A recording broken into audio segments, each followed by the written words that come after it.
season finale, and quite honestly, all it really takes right now, one bad week or one good week, and that could certainly change the complexion of any ball club and any race. Milwaukee is still looking for that one good week. They are on the periphery of the playoffs. The National League is not as loaded as the American League this year, and the Brewers are 18-20, but they're in third place, only 4 games out of first, trailing the front-running Chicago Cubs. And again, remember, the first 2 teams in each division make the playoffs regardless of your record, and then 2 more ball clubs that have the best third place or fourth place records, whatever it may be the final 2 to comprise 8 teams in each league, a 16-team playoff scenario here because of the pandemic. Well, we have gorgeous weather again here in Northeast Ohio. A light breeze blowing out toward right field. And it is just a beautiful day. And we have said that pretty much all summer long. 325 down the lines, 370 to the gap in left center, 375 to right center, 400 to dead center, the 19-foot wall from the left field corner to center, and then from center to right, a 9-foot wall. Jeremy Riggs is today's home plate umpire. Jeremy Rehack at first, Jerry Meals, the crew chief, at second, and Jordan Baker, the third base umpire. Well, Milwaukee has never faced Shane Bieber, and this is not anything that any hitter looks forward to. Obviously, it's a great challenge, and that's why these guys are in the big leagues, because they're up to the challenge. But right now, there's nobody pitching better in Major League Baseball than Shane Bieber, and Shane Bieber will toe the rubber today for the Indians. And right now, if you were going to have a vote for the American League Cy Young, I mean, it would be a landslide. In fact, you would sure think it would be a unanimous decision. The only pitcher in baseball that has more wins than Shane Bieber is Yu Darvish, who's having a Cy Young year with the Cubs, as he has 7 wins. Darvish with a 1.44 ERA, but that's significantly higher than Bieber's. That's how good Bieber has been. Shane Bieber, 25 years of age, 6'3", 200 pounds, 5-pitch mix, fastball in the mid-90s, a newly developed cutter here in 2020, curve, slider, and changeup. Brewer manager Craig Counsell has benched a lot of his veteran right-handed hitters, and you'll have 4 lefties in the lineup today, including this man, Ben Gamble. The wind and today's first pitch, it's in there, called strike, and we're underway at the corner of Carnegie in Ontario. It is 74 degrees as we are bathed in sunshine. Bieber kicks and delivers, and Gamble takes up high, and the count 1-1. Gamble 3 for 8 in the series. He's been the Brewers' best hitter over the last 2 weeks, hitting .375. Bieber's pitch, and he backdoored him with a curveball for strike 2. And boy, this is tough for the Brewers. You can watch all the video you want, but until you've seen Shane Bieber in person, good luck. The 1-2 pitch, outside and high, 2-2. Gamble batting .240, 3 homers, 10 RBIs. Bieber works first base side of the rubber, feet close together. He kicks, he fires, and the pitch swung on, bounced toward first, but foul, and the count remains 2-2. On the year, Shane Bieber leads the American League in wins. He leads the American League in strikeouts. The opponent is batting .163 against Shane Bieber, second lowest in the league, and he leads the American League in earned run average. You name it. The pitch, and maybe low. Wow. Full count. Shane Bieber 6-0 on the year with a 120 earned run average. 8 starts, no complete games, but he goes 7 innings a start. Now the payoff pitch, and Gamble grounds it foul off to the right, threw him a 3-2 curveball. Shane Bieber is averaging 14 strikeouts and 2 walks per 9 innings. Told you the opposition batting .163. That averages out to 5 hits allowed every 9 innings. Now the payoff pitch, And it's a swing and a miss on the mid-90s heater. And Bieber strikes out Ben Gamble to start today's ballgame. Keep your business operating with Ohio's expert commercial truck dealerships.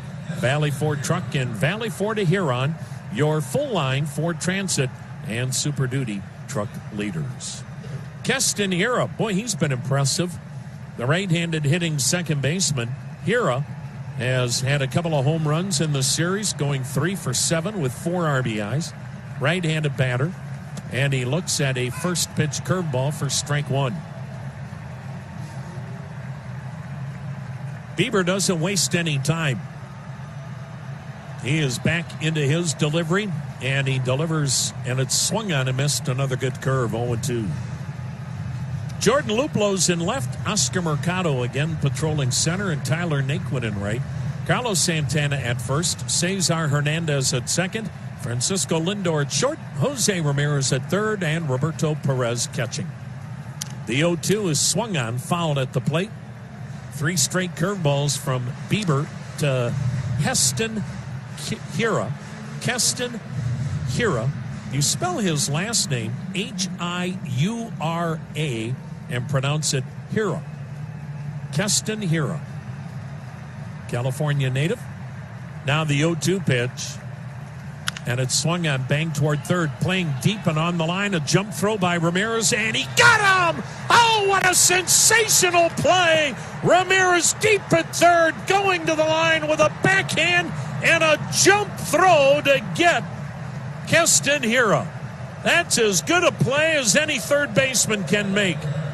And that cannon of an arm to be able to throw on the fly with your feet off the ground, incredible. And that is out number 2. And here's Christian Yelich. No score in inning number 1. Yelich, the left-handed hitting left fielder and former National League MVP. In fact, he almost won it back-to-back years. The pitch to him, and it's in there, called strike with a changeup. Yelich really scuffling this year, batting .206, 9 homers, 18 RBIs. The wind and the pitch, and it's up high, 1-1. Manager Craig Counsell was saying today that he thinks certain players, and Yelich is one of those, has really been impacted by the fans not being at the park. Yelich cuts and misses, 1-2 the count. That's not an excuse. Everybody knows that. These guys are pros, and it's not that they're not playing hard. But some guys really feed off the adrenaline that a crowd can give them, and Yelich is one of those. The pitch, swing and a miss. He chased a curveball in the dirt. Perez picks it up and tags out Yelich. And Shane on WTAM 1100. Veteran left-hander Brett Anderson on the hill today for Milwaukee. 6'4", 230, 32 years of age. Cesar Hernandez batting right-handed, leads off the bottom of the first, no score. Anderson with a first pitch strike, 89 miles an hour. And that's about what you get from Anderson. He works quickly, the pitch, and it's low, 1-1. Boy, this kid, when he came up, man, could he throw. Now 89, 90 tops. The 1-1, a swing and a little fly ball headed to right center. Taylor, the center fielder, corrals it. And Cesar Hernandez, who got the Indians the win last night with a walk-off game-winning single in the 9th off the always tough Josh Hader, is retired on a couple of pitches. Here's Jose Ramirez, switch hitter batting right-handed, big 2-run homer last night. Brett Anderson, instead of power, now relies on his ability to throw strikes all over the place. Up, down, in, out. Ramirez check swing foul, strike 1. Brett Anderson now throws a four-seamer, a sinker, a cutter, a curve, a slider, a change. If he's missing his spots, he'll get hit hard. The wind and pitch, up high, 1-1. He was, when he first came up, a guy that he could make mistakes on the middle of the plate. You still wouldn't hit him because of his velo. The 1-1, up high, ball 2, 2-1. No matter who he's pitched for, the Indians have had no success against Brett Anderson. The wind and pitch. And it's outside. Looked like a changeup. And the count 3-1. Anderson in 6 career starts, 4-0 against the Indians. The 3-1, swing and a miss, full count. And not only is he 4-0, his career earned run average against the Indians, 0.94. And the Indians have seen him in almost every uniform imaginable. Now the payoff, swing and a foul over the screen, will do it again. Brett Anderson has pitched for not only Milwaukee, but Toronto, the Cubs, the Dodgers, Colorado, 2 stints with Oakland. Payoff pitch is fisted back foul, and will do it again at 3-2. So Milwaukee, the 6th different team that Brett Anderson has towed the rubber for. He works third base side of the rubber, the wind, the pitch, and it's low, and Jose Ramirez draws a 1-out walk. Today, Milwaukee has defensively Christian Yelich in left, Tyrone Taylor in center, and Ben Gamble in right, Jace Peterson at first, Keston Hiura at second, Orlando Arcia at short. They have Luis Urias at third, and Jacob Nottingham is catching. A lot of the regulars are not in the lineup today for Milwaukee. Indians with a base runner. Here's Frankie Lindor in this scoreless first. The set and pitch. Lindor fouling it back. Strike 1. Lindor batting .357 over the last 14 games. The Indians today are wearing the red jerseys with the navy blue white trim and the white pants. Milwaukee in their traveling gray road uniforms. The pitch, and it's fouled at the plate. And the count 0-2. Brewers with a little gold and blue trim on those gray jerseys. No score, first inning. Brewers have gone back to their old logo to celebrate their 50th anniversary. That was a logo that came up in a contest that they had when the Brewers left Seattle and moved to Milwaukee. Now the 0-2, runner goes, pitch is swung on, a little jam to third, charged by Urias, gloves, throws on the run to get Lindor by a step. Ramirez at second, but now 2 down. The Seattle Pilots were an expansion team in 1969, and then they, after 1 year, believe it or not, can you imagine that in today's game? 1 year is all Seattle had an expansion team for. And they were sold to this Milwaukee native named Bud Selig. And he moved the Pilots to Milwaukee in 1970, and 50th anniversary for the Brewers. Carlos Santana batting right-handed, drills one to left. Down the line it goes, into the corner. Ramirez will score. Santana on his way to second with an RBI double. And the Indians take a 1-0 lead here in inning number 1. So Carlos Santana, 0 for his last 13 and 2 for his last 30. Yanks a double down the left field line, and he is now tied the immortal Lou Boudreau for 7th place on the all-time Indians list for extra base hits. Santana and Lou Boudreau, 495 career base hits that were extra base hits. Franmil Reyes takes high a ball. So Hall of Famer Lou Boudreau and now Carlos Santana, 7th on the all-time Indians list for career extra base hits, 495. Reyes takes a changeup away, 2-0. Santana's double, just his 3rd this year, 18th RBI. So the first inning walk has come back to haunt Brett Anderson. Shift to the left side of the infield as Reyes takes a strike. 2-1 on Franmil Reyes, who is still 3rd in the American League batting race with a .324 mark. 8 homers, 25 ribbies. Brett Anderson's ready. Here it comes, and it's fouled off to the right into the club seats. 2 balls, 2 strikes. Boy, you think of the Milwaukee Brewers and their first year in Milwaukee, and one of those guys in the Brewer uniform was our late friend, tremendous player, great broadcaster, and a better person, Mike Egan. Now the 2-2 is swung on, bounced towards short. Arcia gloves it, throws over to get Reyes, and that ends the Indians' first inning. Yeah, we miss Mike on a daily basis. It's the second inning. The Indians with a 1-0 lead, middle of the order. Daniel Vogelbach, Orlando Arcia, and Luis Urias to face Shane Bieber. Vogelbach's had a good series. Brewers picked him up a couple of days ago, and he's played every game. 3 for 6. This is his third team this year. Pandemic or not, 3 teams in 1 year is a lot. The wind and the pitch. Vogelbach sends a foul out of play to the left, strike 1. In fact, I would think it's really hard with a pandemic. You thought you had a home in Seattle, they dump you. You're with the Blue Jays for a week, they dump you. And now with Milwaukee, and at least he's playing every day. The 0-1, Vogelbach takes high, 1-1. And his hitting coach, Andy Haynes, was saying this morning that this guy brings a little life to the dugout. He's kind of perked things up in there a little bit. Well, if you're not perked up, he'll put you in a headlock and give you a noogie.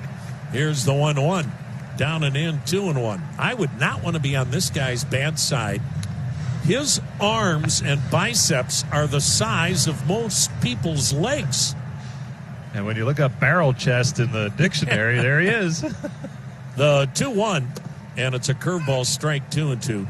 If Vogelbach puts you in a headlock, he could flick your head off like you do with a dandelion in the spring with your thumb. Here's the wind by Shane Bieber. And here's the 2-2 pitch. And it's swung on, drilled to left, and back goes Luplow and reaches up and made the catch. Luplow took a couple of steps in and somehow recovered, going back and toward the line, and at the last moment made kind of a running lunge. And again, Vogelbach really squared a ball up the other way. And that is out number 1. And Shane Bieber's been the recipient of a couple of really good defensive plays. And when you see that earlier in the game, you start to go, is this the day we might see history? Here's Orlando Arcia, the wind and the pitch. And it's low a ball. Not to get way ahead of ourselves, but Shane Bieber is capable of throwing a no-hitter every time he steps on the mound. Now the wind and the 1-0. Up and in, and back goes Arcia, 2-0. Indians have not had anyone throw a no-hitter since Len Barker's perfect game in 1981. Now the 2-0 pitch. Swing and a dribbler foul third base side. 2-1 the count on Arcia. Dollar Bank. They're proud to be the official retail bank of the Cleveland Indians. Dollar Bank continues to be fully committed to customer needs and has been since 1855. The pitch checked on a fastball in, and the count 3-1. Arcia batting .253, got his third homer last night, has knocked in a dozen. Right-handed hitting shortstop. Good player. Now the wind and 3-1. Check swing. It's a strike, full count. Mom and Dad love the letter O. This is Orlando Arcia. His older brother played for the Twins, Oswaldo Arcia. Now the wind and payoff. Swing and a miss. High heat got him. Boy, Arcia with 2 strikes was swinging like he was in the All-Star Home Run Derby. That is out number 2 and strikeout number 3 for Shane Bieber. Here is Luis Urias, a .268 average, 6 RBIs for the right-handed hitting third baseman who came from San Diego in the offseason with former star at Kent State, Eric Lauer. San Diego got Zach Davies, who's won 6 games for the Padres, and outfielder Trent Grisham. The wind and pitch, and it's a called strike. Eric Lauer, I think most people thought would be in the Brewers rotation, but he battled COVID, and he's now at Milwaukee's alternate campsite. Now the wind and the 0-1 pitch. Swing and a miss, 0-2. My goodness, these Brewers today look like their game plan is swing as hard as they can. And you better be careful because Bieber reads that. So does Roberto Perez, his catcher, and they'll go to pitches that keep these guys off balance and well ahead of anything he throws up there. 1-0 Tribes, second inning, the pitch, and strike 3 called. He took a fastball. So Shane Bieber has made 30 pitches through 2 innings. He's already struck out 4 Milwaukee Brewers. Hit off the Indians' second, 1-0 Tribe. Luplow batting 109, a homer, 3 RBIs. Brewers put 3 between second and third on the infield. The outfield not very deep. They play Luplow toward right. Luplow open stance deep in the box. Brett Anderson's pitch swung on, skied in the air to right center, not deep. The right fielder, Gamble, makes that lunging catch in front of Taylor, the center fielder. I don't know if both guys had trouble seeing that. Taylor should have made that play, but I think Gamble thought maybe he had a better look at it in the sun and then had to lunge to his right at the last moment to make the catch.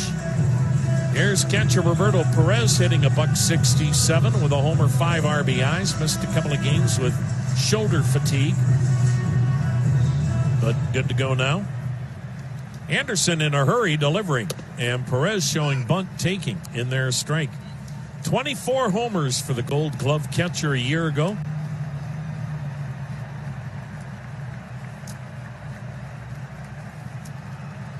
The wind and pitch, and it's high, and it's a called strike, kind of a delayed call. Perez looking at home plate ump Jeremy Riggs in disbelief. Toyota 4Runner, ready for anything, anytime, anywhere. Legendary off-road capabilities. Anderson rocks and fires the 0-2, down low, 1-2. The latest technology is also at your fingertips with the most advanced safety features. For all Toyota offers, go to buyatoyota.com. Now the wind and 1-2. Swung on, foul back, still 1-2. Brett Anderson, if he stays healthy, he's still very good. But you can capitalize both letters I and F. He has been on the disabled list 12 times. 12! It's kept him from maybe being outstanding in his career. He has missed over 5 seasons with injuries. The pitch waved at, and he gets Perez for his first strikeout. 2 down in the second. I mean, he doesn't have a hangnail. He's had Tommy John reconstructive surgery. He's had major back surgery. 12 times on the DL, missing over 5 years of action. Now, last year was his first healthy season in 5 years. And with Oakland, he was 13-9, had a 3.89 ERA. The pitch, down and in a ball, but they didn't bring him back. Signed with Milwaukee. The short season for him is probably a blessing. Now the next delivery, swung on, bounced foul to the right. He is 2-2 this year, ERA 4.18. His 7th start. Now he hasn't pitched since last Saturday, so he's had 7 days off between starts. He's only going 5 innings a start. He averages 6 strikeouts, 2 walks per 9. Naquin bounces one up the middle to his right. Here are the second baseman. Gloves, throws over, inning over. Indians with a 1-0 lead, 3rd inning. Shane Bieber, 6 up, 6 down, 4 strikeouts. Bottom third of the Brewer order, first baseman Jace Peterson. Left-handed hitter, batting 167. Everstream is the business-only fiber network. If your business demands a high bandwidth, low latency network, well, time to forget the big telecom status quo. Everstream, faster fiber, better business. Everstream.net. Peterson First-round pick by San Diego 10 years ago out of McNeese State, where he played both football and baseball. Shane Bieber's pitch to him, and Peterson swings through a changeup. Peterson was a defensive back at McNeese State, and of course played baseball in the spring. Beauty of playing baseball in the spring, you don't have to do spring football practice. The pitch in there, a called strike, and the count 0-2. Final meeting of the regular season between these two clubs. Now the wind and the 0-2 pitch. Down low, 1-2. It's amazing. All the years these clubs played each other when they were both in the American League. Milwaukee joined the National League in 1998. No matter what, it seems like it's always a pretty even battle. The 1-2 pitch swung on, fouled off the foot of Peterson, and the count's still 1-2.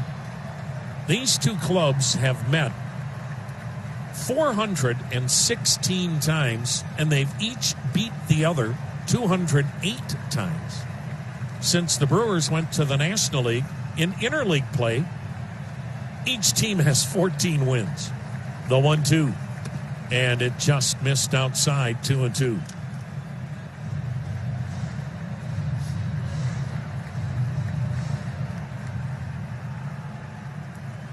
Bieber works first base side of the rubber.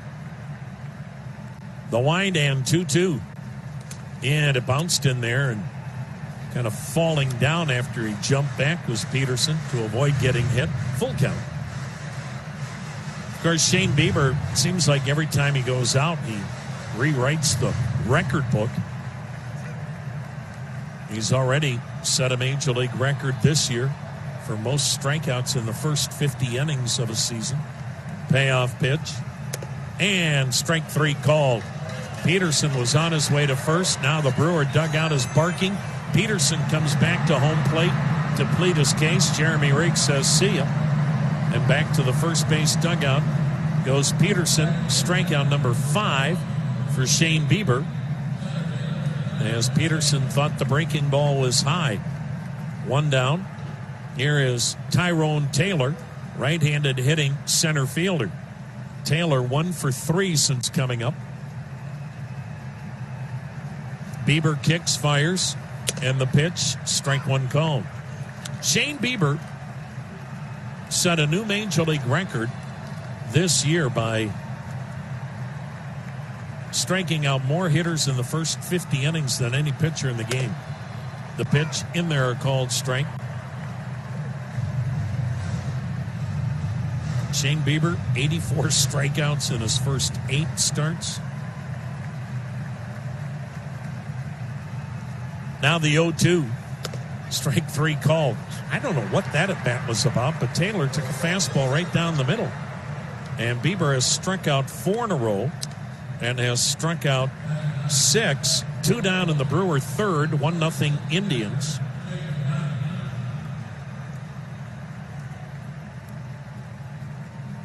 Shane Bieber.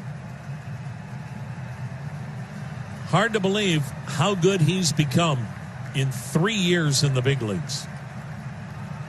Jacob Nottingham, the right-handed hitting catcher, swings and fouls it off. That may have gotten a piece of home plate umpire Jeremy Riggs. Strike 1. Nottingham 2 for 10 since the Brewers brought him up. Shane Bieber finished 4th in the Cy Young vote a year ago. And obviously 3 weeks to go, but right now there's no one close to him in the Cy Young vote in the AL. The pitch, and it's a called strike. He just keeps pummeling the strike zone. That's the thing about Bieber. Today, 30 strikes, 12 balls. And that's the norm for Shane Bieber. Now the windup. Now the 0-2. Checked on a breaking ball in the dirt. 1 ball, 2 strikes. His last start, he only allowed the 1 hit in 6 innings, but he was struggling with the fact that he walked 4. That was unacceptable for him, and wanted to be a lot sharper with his command here today. Well, 6 strikeouts today, not close to walking anybody. Now the 1-2 delivery. and just missed up with a fastball, 2-2. Milwaukee is playing its 39th game today. This is their 38th different lineup. Here's the 2-2. Swing and a miss. He chased the slider in the dirt, and Bieber strikes out the side. He has 7 strikeouts and is perfect through 3. 1-0 Indians in the middle of the third. Night to start the rally in the 9th inning.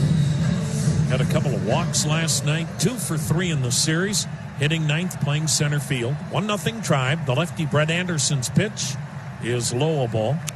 Indians scoring in the first. Jose Ramirez walked and scored on Carlos Santana's 2-out RBI double down the left field line. 1-0 Cleveland. Third inning. You know what that means. Liberty Ford Grand Slam giveaway time. The pitch waved at, and the count of 1-1. Clint Bem of Lorraine trying to win the 2020 Ford Mustang from Liberty Ford if the Indians hit a grand salami here in the third. The 1-1 is fouled off the end of the bat, 1-2.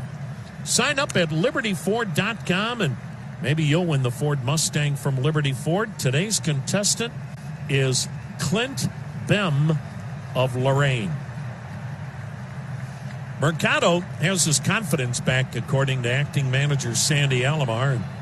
He's not trying to do too much right now. The 1-2 checked on a pitch down and in, 2-2. And Sandy said, as big as the double was last night, even more impressive the 2 walks. That's an indication that now a hitter trusts his eyes, not trying to do too much at the plate. The 2-2 swung on, grounded sharply to third, dug out by Urias. Strong arm throw to first. 1 down. Top of the order, and Cesar Hernandez batting right-handed. Fly to center his first time up. Whether you're shipping from Cleveland or through Cleveland, choose Global Transport, Northeast Ohio's preferred provider for transportation and logistics management. Cesar Hernandez. He now leads the American League in doubles with 14. The pitch to him, and he drills it foul into the club seats down the right side. Strike 1. Wonder who's getting all these baseballs, Rosie, when they're all over the ballpark in the seats. Have you seen Jim Folk's trunk? Here's the 0-1. Backdoor curve and a beauty, 0-2. He waits till all the players have gone home, the umpires, us, and then he makes his way through the stands, loads them up. There you go. The 0-2, down and in, 1-2. And Jim had daughters. Not that they don't love baseball, but apparently Jim likes baseball a lot. he's saving them, I guess, for those potential grand boys and grand girls. Now the 1-2. Swung on, drilled on the ground up the middle, but played right there by Hira. Second baseman throws out Hernandez. 2 down. Jose Ramirez, the batter, walked and scored the game's only run. He'll swing it right-handed. Tribe with the lead, 1-0 here in the third.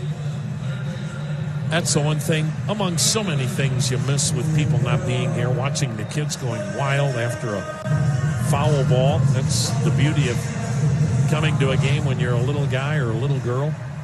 Here's the wind and the pitch to Ramirez, and it's in there, called strike. 0-1 the count.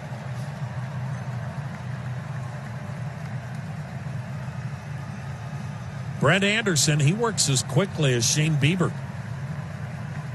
Good rhythm, good tempo. The pitch, outside, missed with it.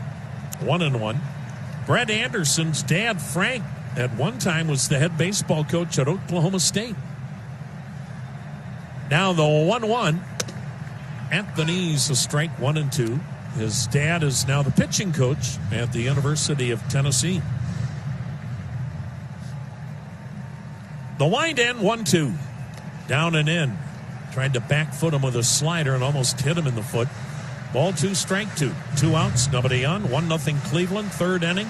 Gorgeous Sunday, sun shining, whisper of a breeze, 74 degrees here in Northeast Ohio. Anderson parallel to the first base foul line, starts his delivery, and the pitch swung on, smashed up the middle. May have ricocheted off the foot of Anderson into center. It did. Anderson looked like a hockey goalie trying to make a leg save, and now the Brewers will check on him as Jose Ramirez with a shot back up the middle. And Anderson had to go off his left foot. That stung. That ball ricocheted into center field. And the Indians have a 2-out base hit. It's their second hit in the game, and the trainer and manager Craig Counsell out there talked about our late friend Mike Egan. When Mike was done playing baseball, he and Nancy and the boys lived in Milwaukee in the Mequon area, a northern suburb. And Craig Counsell was growing up in Whitefish Bay, which is also a northern suburb of Milwaukee on the lake. And Craig Counsell got a lot of his early hitting lessons from Mike Egan, as did so many youngsters in Milwaukee. And Craig Counsell had a terrific Major League career after playing at Notre Dame. Now his son Brady has verbally committed to the University of Minnesota. So congratulations to the Counsell family. Here's Frankie Lindor, switch hitter, batting right-handed. Grounded out his first time up. The runner goes, pitches a strike, throw to second, head first slide, and Ramirez is out. Oh, what a throw by Nottingham. Here are the second baseman putting the tag on Ramirez. He is still laying down. It looked like Ramirez had a pretty good jump, but a great throw by Nottingham. Do the Indians want to challenge the call? They're still... Shane Bieber back to work with a 1-run lead as we head to the fourth inning. 1-0 Tribe on a beautiful Sunday afternoon in downtown Cleveland. He faces the top of the Brewers lineup. Ben Gamble to lead things off. He struck out his first time up. 7 strikeouts of the first 9 Brewers that Bieber has faced through 3 innings. Here's his pitch to Gamble. Fastball down low, ball 1. We could say, man, Bieber looks good today, but, I mean, that's every time out for Shane Bieber this season. It's been just terrific from the get-go. 14 strikeouts on opening night, and it's been the same since. There's a swing and a miss by Gamble, and the count's 1-1. Gamble came in last 14 games hitting close to 400 in that leadoff spot in Craig Counsell's lineup for the Brewers. Indians plan to pull on the infield, not a full-fledged shift. The 1-1 on the outside corner, strike 2 call.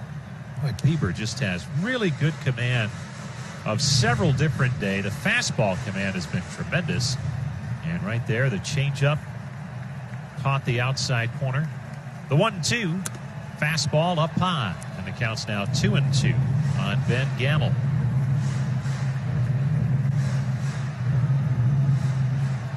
Bieber looks in at Roberto Perez for the sign, and here comes his 2-2 delivery. Fastball just outside. Did not miss by much. For Bieber today, 43% fastballs in the first 3 innings, then that curveball at 35% of the time, and a changeup after that. The 3-2 is swung on, chopped to the second baseman. Hernandez fields and fires on to first in time for the out. Let's pause 10 seconds. Station ID on the Cleveland Clinic Indians Radio Network. News Radio WTAM 1100, Cleveland, home of the Indians and Cavaliers. An iHeart radio station. Jim Rosenhaus along with Tom Hamilton back with you at Progressive Field in downtown Cleveland. Great to have you with us for Indians baseball on this Labor Day weekend. Hope it's been a good one for you. Great weather yesterday, another good day today.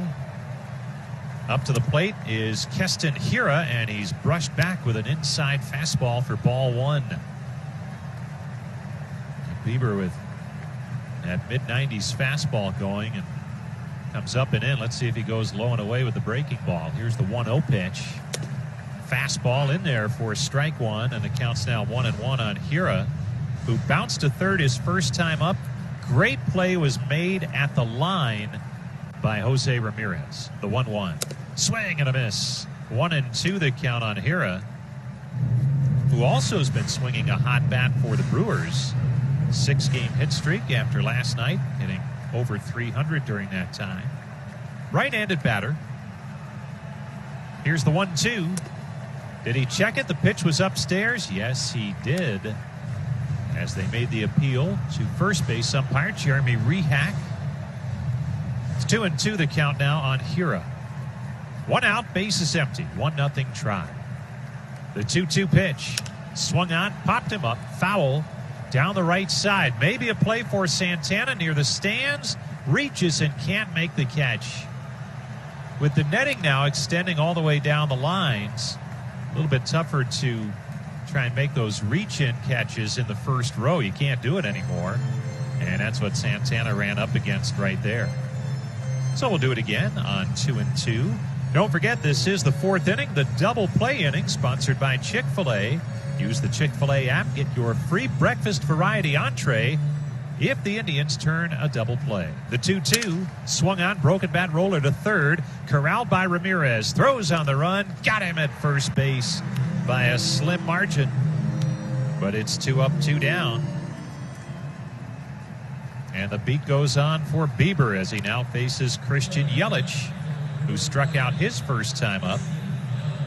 So once again, double play inning here for the Tribe, presented by Chick-fil-A. Free breakfast variety entree if the Indians turn 2 here in the 4th at participating Cleveland, Akron, Canton, and Sandusky Chick-fil-A locations. Here's Bieber's pitch to Yelich, another left-handed batter. The pitch outside and low for ball 1. Yelich with a couple of hits last night, but it just hasn't been his standard season, especially compared to the last 2. The 1-0, fastball down low, 2-0. He was the National League MVP 2 seasons ago. Had better numbers in some areas last year, but Cody Bellinger of the Dodgers was a little bit better, and he won it. The 2-0, swing and a miss. 2-1, tied him up inside. But Yelich still one of the best players in the game, all-around player. Hits for speed, hits for power, has good speed. Now the 2-1, swung on, blasted foul. That's off to the left, well down the line and out of play. 2-2 the count on Yelich. With 2 outs, bases empty, and the Indians leading 1-0 in the top half of the 4th inning. Shift is on for Yelich, 3 on the right side of the infield. The 2-2, swung on and fouled off at home plate. We will do it again on 2-2 to Christian Yelich, with the big cleanup hitter Dan Vogelbach waiting on deck.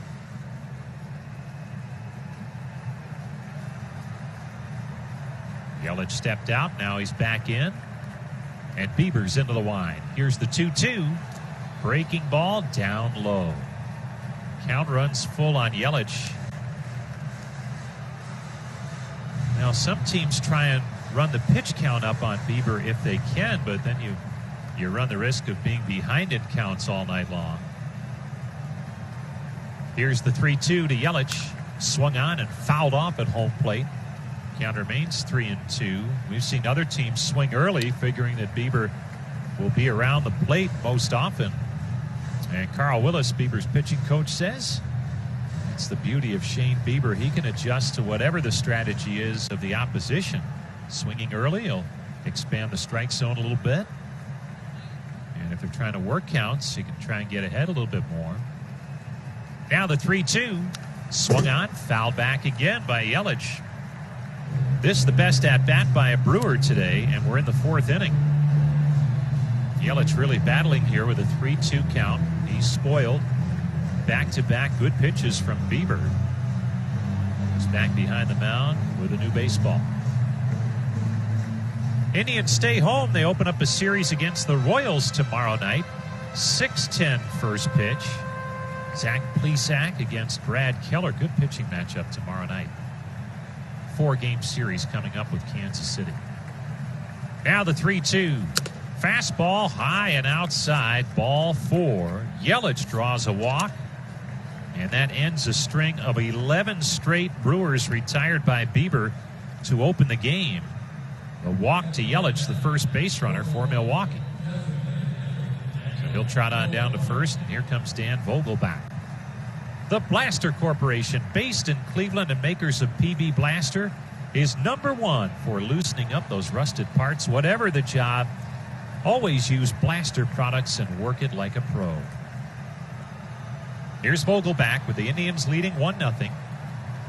Bieber from the stretch for the first time today delivers, and Vogelbach lines one into right field, a base hit.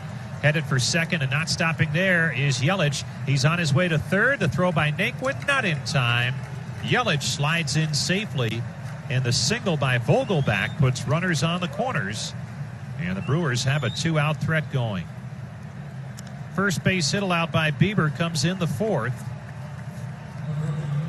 Vogelbach continues to sizzle since joining the Brewers in time for this series. He is now 4 for 8. And Jordan Luplow had to make a really nice play on him in left field his first time up in the second inning.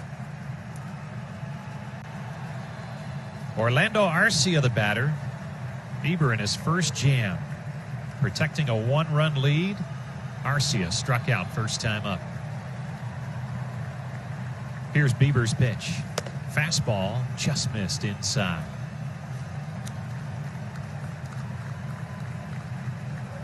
Outfield plays Arcia to the opposite field. Big gap in left center. A lot of room down the left field line. Infield pretty much straight up, which you rarely see anymore. Here comes the 1-0 delivery. Breaking ball low and outside. Visit your local Ohio Kubota dealer and you can test drive the Kubota L2501. It's a compact tractor, and you can see why it's the #1 selling compact tractor in the U.S. the last 10 years. Visit GoKubota.com. 2-0 the count on Arcia. Here's the pitch to him. He swings and chops it to short. Right there, Lindor to second in time for the force, and the side is retired. So Bieber works out of it. Cleveland Clinic cares for every care in the world at clevelandclinic.org. Tribe up 1-0, bottom of the fourth. Francisco Lindor to lead things off, facing lefty Brett Anderson, who fires a pitch outside for ball one. Lindor bounced to third his first time up. Anderson right back to it, the 1-0 pitch. Swung on, ground ball up the middle, on through, a base hit into center field. Lindor is aboard with a leadoff single. And there's another example of really just a tremendous change in approach by Lindor.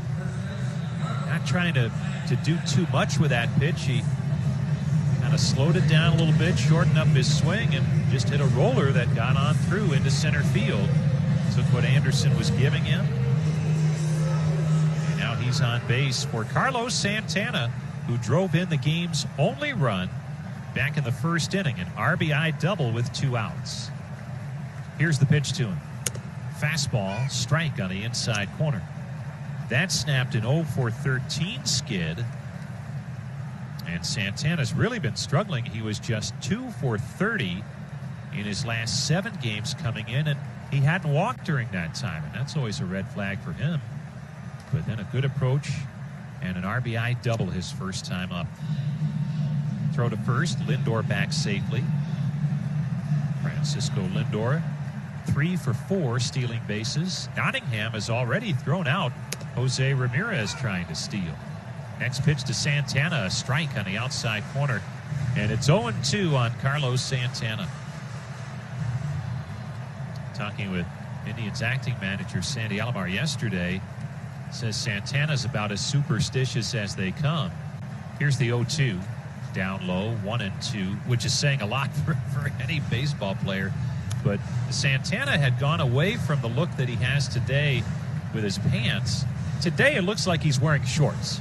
That's how far up the pant legs are pulled up over the knee. It's like he's got a pair of running shorts on.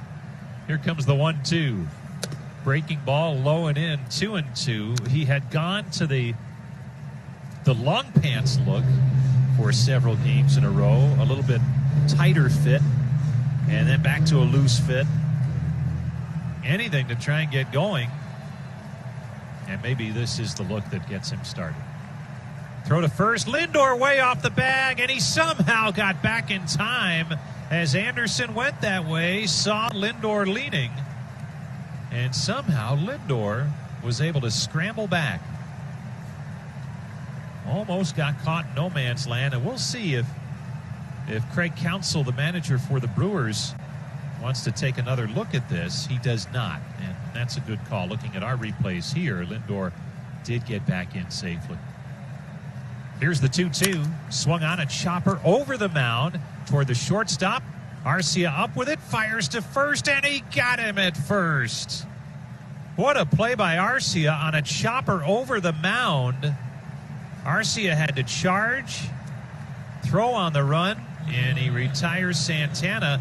Now on that play, Anderson leaped on the mound to try and pull it in, and he might have come down wrong as he's kind of walking around and was testing things out behind the mound. Nobody's coming out to have a look at him, so we'll see how it goes here to the next hitter, Franmil Reyes.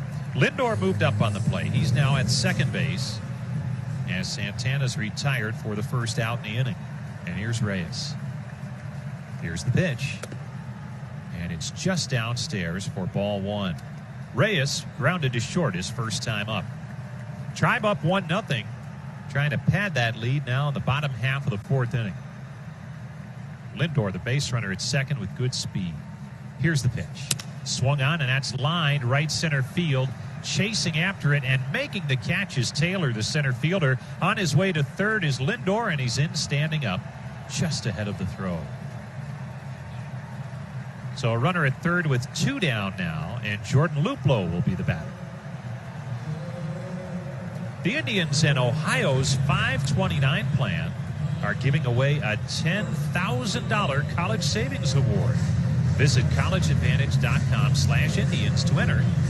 And don't wait, the giveaway ends the last day of the regular season, September the 27th. 3 weeks from today. Hard to believe.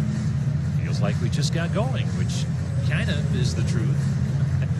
40 games into the schedule, which in a normal year you're kind of still just settling in. But not this year. It is the pennant chase. Here's the pitch, and Luplow takes a strike on the outside corner. Only 20 games to go now for the Tribe. Came in a great battle for the top spot in the division. The 0-1, strike called on the outside corner, 0-2. White Sox leading the division by a half game over the Tribe and the Twins. And it's hard to imagine that any of those three teams don't make the playoffs. You got to figure all three are going to get in the way they're playing. Next pitch to Luplow, bounced in there. Good stop by Nottingham, who's been impressive behind the plate. He hasn't played much this year. Jacob Nottingham spending a good portion of this season at the Brewers' alternate site. But at least in the two games we have seen this weekend, he's been solid behind the plate. Here's the 1-2. Breaking ball down low. 2-2 the count on Luplow. Jordan Luplow flied to right his first time up, trying to break out of an 0-for-13 skid in what has been a really challenging season for him at the plate. He just can't get going. At times he's hit the ball hard with nothing to show for it. The 2-2 swung on, that's line past the first baseman into right field, a base hit. He'll have something to show for that one as it scores Lindor, and the Indians now lead it 2-0 on the RBI single off the bat of Jordan Luplow. For Luplow, his fourth run driven in on the season, and no lie, I mean, at least 4 or 5 line drives he's hit extremely well over the course of the season that have been caught. Good defensive plays. You know, he gets one back right there. It'll never even out for a hitter, but that time just a little flare past the first baseman. Roberto Perez, the batter, first pitch swinging, taps it to third. Urias goes to second in time for the force, and the side is stepped to the plate. He struck out looking his first time up. Young third baseman for the Brewers. Bieber delivers, and his pitch is up high for ball one.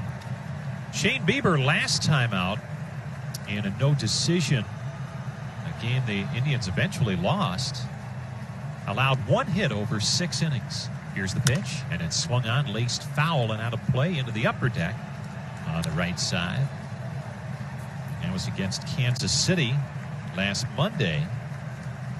But he walked 4, and he was saying yesterday that it's hard to sometimes separate the results with the process. The 1-1 swung on, popped up foul down the line, right side and out of play.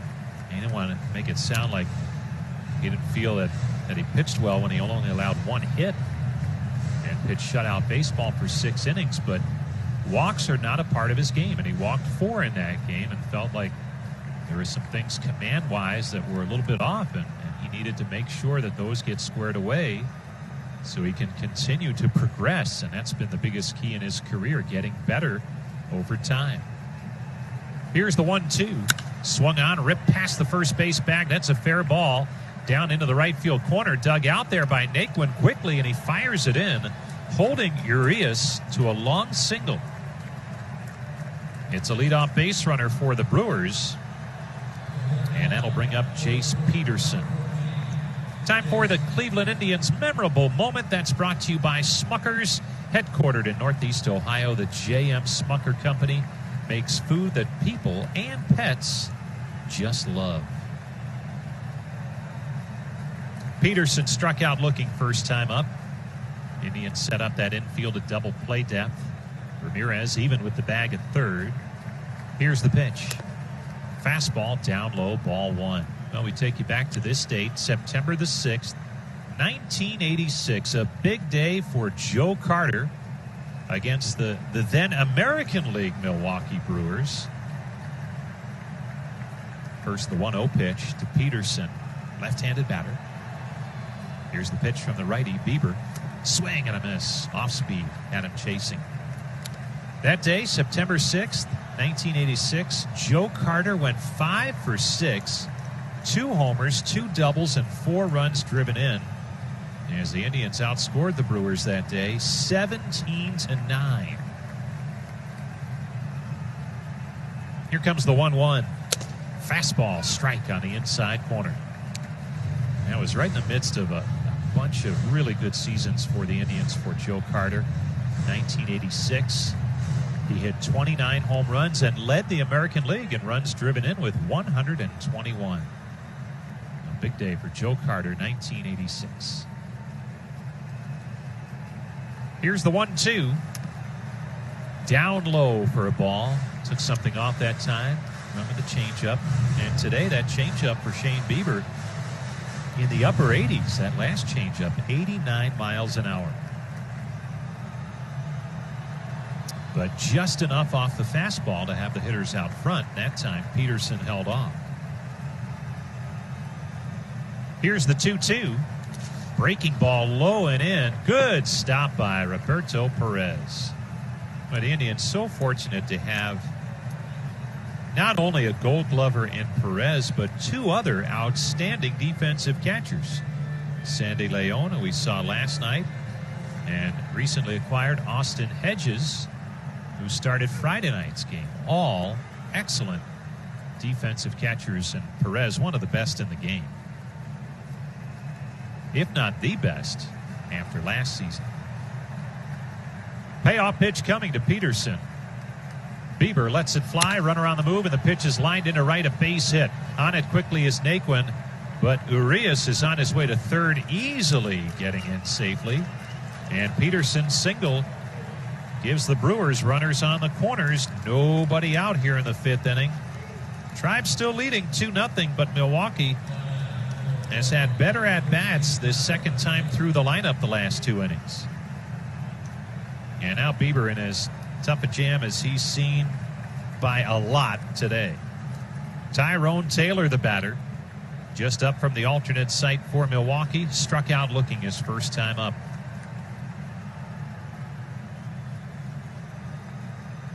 Again, infield at double play depth. They'd love to turn 2. They'll surrender the run as a result, but to pick up 2 outs, they take it. Here's the pitch. Swung on, fouled off at home plate. Want to recognize our season ticket holder of the game, Nanette Cox of Independence, a 3-year Indian season ticket holder. And Nanette says her favorites during this time as a season ticket holder, the 2019 All-Star Game. And before she was a season ticket holder, she came to many games during that 22-game win streak in 2017. Here's Bieber's 0-1. Swing and a miss. 0-2 the count. Now Bieber's a strikeout pitcher, and he could use one right here. He has Tyrone Taylor in the hole, 0-2. Taylor just getting his feet wet at the major league level. Has appeared in all 3 games now in this series since being called up earlier in the week.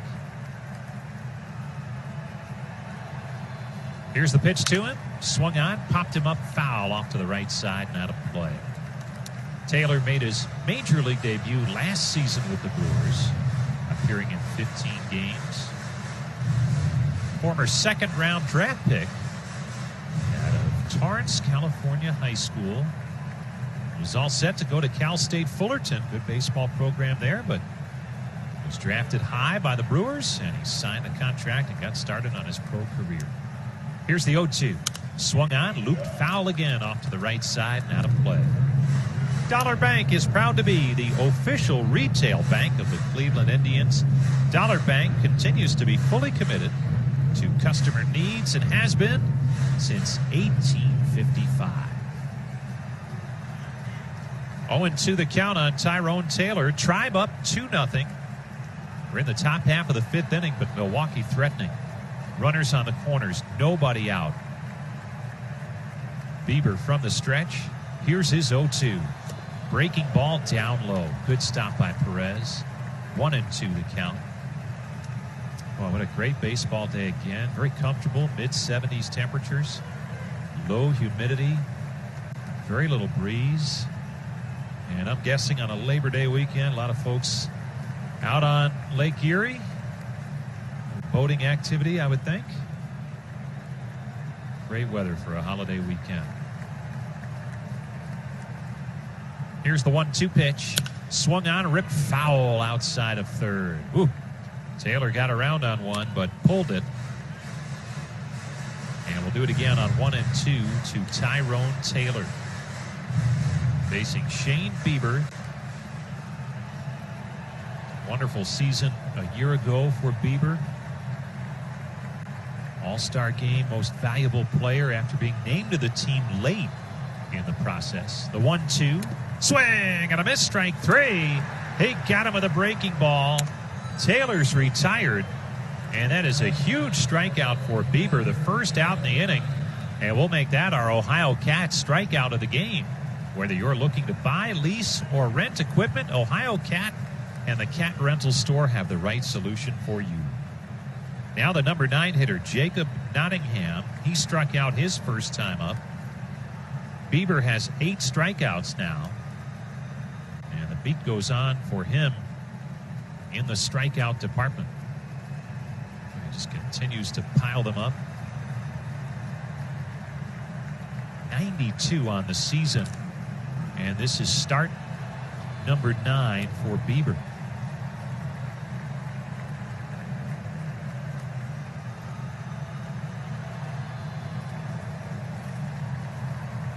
Nottingham, big right-handed hitter, slightly open stance. Here's Bieber's pitch. Swung on, foul back, and the count is 0-1 on Nottingham.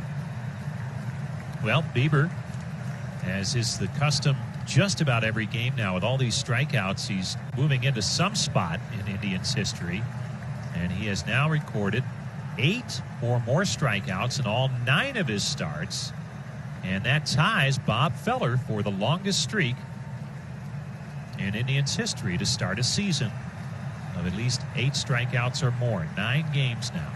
Here's the pitch. Swing and a miss. And quickly it's 0-2 on Nottingham. Feller struck out 8 or more in the first 9 games he pitched in 1946. And now Bieber joins him here in 2020. And boy, would you say it's an upset if he doesn't pass him in his next start? I think so. Here's the 0-2 pitch to Jacob Nottingham. Bieber lets it fly.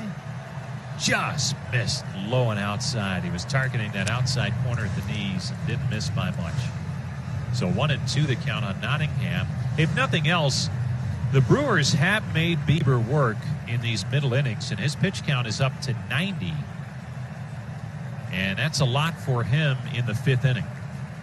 And he's still very much in the 5th. Only 1 out with runners on the corners. Here's the 1-2. Swung on, bounced up the middle, and off the glove of Hernandez, the second baseman. He bobbles it, does not have a play. All hands are safe, and the runner scores from third. Urias with the Brewers' first run. Holding at second is Peterson. Aboard at first is Nottingham. And it's now the Tribe 2, the Brewers 1. And this inning continues to build on Bieber, as there's still only 1 out now with runners at first and second. And the pitching coach, Carl Willis, heads out to the mound as much as anything else to give Bieber a break here mid-inning. Boy, just a slow roller up the middle.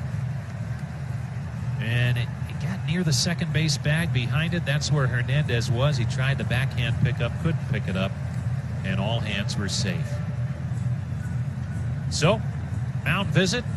And it gives us a chance to remind you that the Indians' first 50-50 raffle of the season, you may remember not too long ago, it topped $300,000. The second 50-50 raffle's underway, and it runs through Friday. You can get your tickets at tribe5050.com, and the jackpot's already over $100,000. All proceeds benefiting Cleveland Indians charities and the mission to prepare youth for success. The 50-50 raffle again at tribe5050.com, and it's open through Friday. Top of the lineup, Ben Gamel, the batter. Here's the pitch. Breaking ball down low. By the way, that dribbler out toward the second base bag, it was ruled as a fielder's choice, not a base hit for Nottingham. No RBI, and an error charged to the second baseman Hernandez for not picking up the force at second base. Here's the 1-0 pitch. Gamel swings and misses, and the count 1-1. Gamel's 0 for 2. He has struck out, bounced to second. So the Indians, who have been a very good defensive team most of the season, with a miscue here, and Bieber's going to try and help out his teammates now. In a 1-run ball game, the 1-1 breaking ball down low. 2-1 the count. Now with this long inning for Shane Bieber, and he's up to 24 pitches in the inning, still with only 1 out. The Indians get Phil Maton warming in the pen, the right-hander. Maton warming. Now Bieber's ready. Here comes his pitch. Swung on line, base hit left field. Won't be quick enough to score the run, as heading to third and holding right there is Peterson. He had to make sure that ball cleared the infield. But now the bases are loaded with 1 out, and Keston Hiura will step in, one of the hottest hitters for Milwaukee. And you can see the Brewers right now just trying to hit the ball where it's pitched and not trying to do too much. Gamel nicely going to the opposite field that time for the base hit. And they've really given Bieber a hard time in these middle innings. Hiura twice has bounced to third. Indians set up the infield at double play depth again. Bieber looking for the ground ball to get out of the inning. Here's his pitch. And it's on the inside corner, strike 1.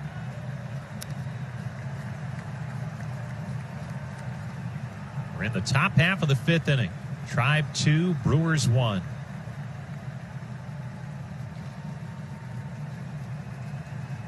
Shane Bieber might only make it through 5 today, depending on how quickly this inning ends. Here's the pitch. Breaking ball down low. 1-1 the count. A lot of times, pitching coach Carl Willis will look at how a pitcher gets to a certain pitch count. And these last 2 innings have really been taxing for Bieber. He was at 45 pitches through 3. And now he's up to 97. Just trying to survive the 5th now. Here's the 1-1. Swing and a miss. Got him to chase upstairs with the cutter. And the count's now 1-2 on Hira. Hira, last night, hit his 30th home run as a Milwaukee Brewer. And well, here's a young man just in his 2nd major league season.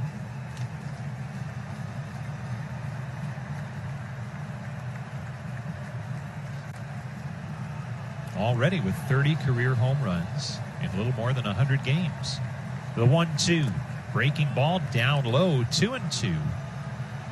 And in Milwaukee Brewers history, Ryan Braun is the only player in franchise history to get to 30 career home runs faster than Hira. Hira did it last night in his 122nd game. Braun did it in 94 games. So pretty good company to keep for Keston Hira. 2-2 the count. Here comes the pitch. Swing and a miss, strike 3. Tremendous strikeout for Bieber at a key moment. It's his 9th in the game, and now there's 2 down in the inning. But the inning not done yet. Christian Yelich, the batter. Yelich kind of set the tone for the struggles here in the middle innings for Bieber. Bieber had retired the first 11 batters he faced. And then Yelich worked a high-pitch walk for the first base runner in the 4th inning. Dan Vogelbach followed with the first base hit. Here's the pitch to Yelich. Fastball strike on the outside corner. And then this inning, very patient at-bats by the Brewers.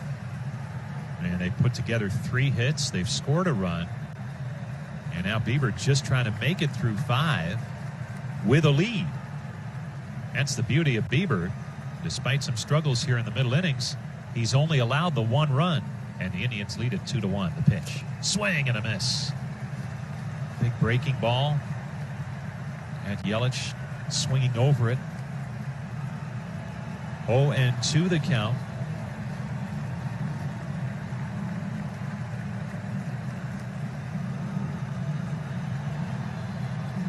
Can he work out of this bases loaded jam and carry a lead into the dugout here in the 5th inning? Now Bieber sets at the belt. Here's his 0-2. Swing and a miss, strike 3. Got him with the breaking ball. Yelich strikes out, and the side is retired. The Brewers score a run, but they leave them loaded. On WTAM 1100 and 106.9 FM.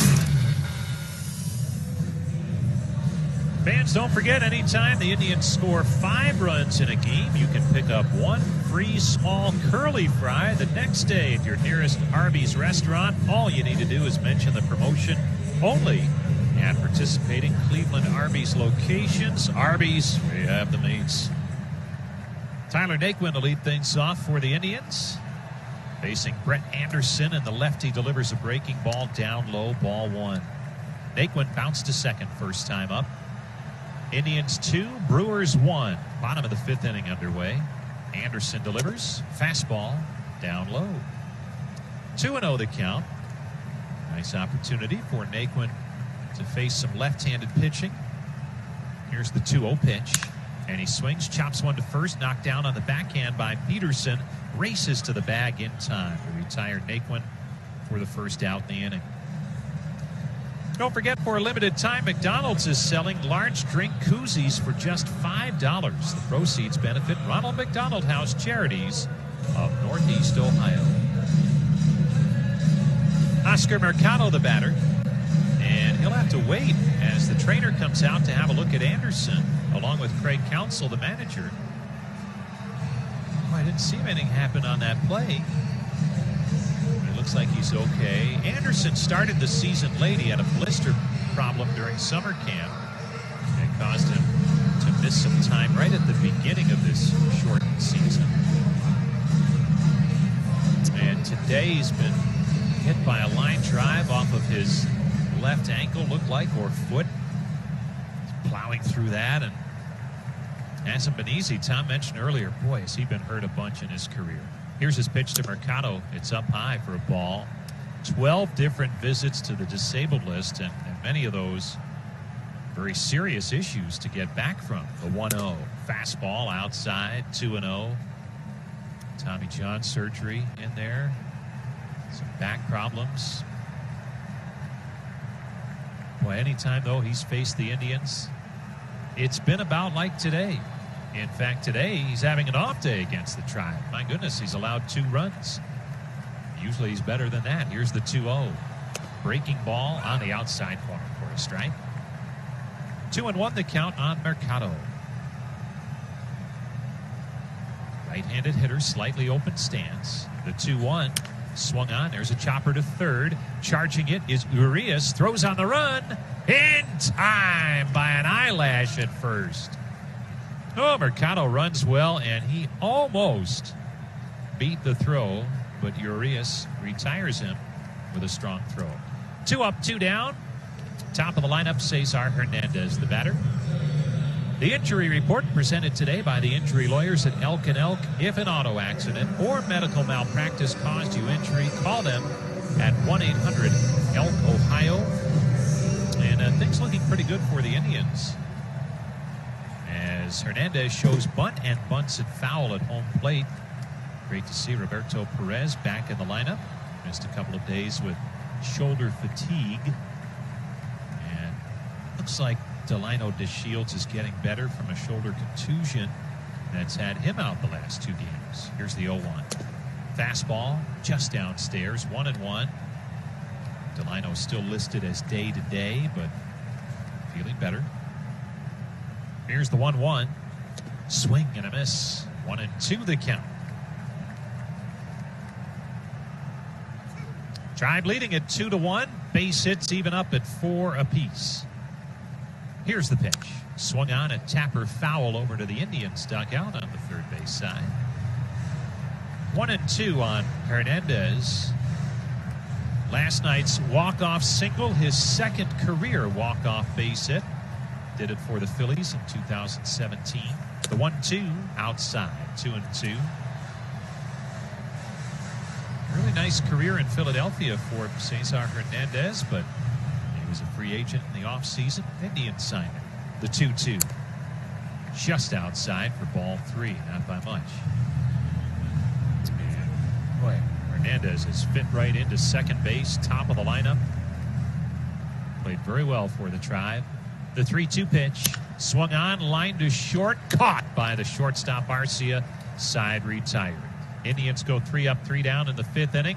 The Tribe leads it 2-1 over the Brewers as we head to The Indians today get just 5 innings from Shane Bieber and Phil Maton coming on to work the 6th, with the Indians on top by a score of 2-1. And for Shane Bieber, this is the first start this year, and this was number 9 for Shane Bieber, that he didn't go at least 6 innings. But give the Brewers some credit. They made him work. Bottom line is, Shane Bieber still gave the Indians another good outing. Hi again, everybody. Tom Hamilton back with you, along with Jim Rosenhaus, Brian Motze. 2-1 Cleveland, 6th inning.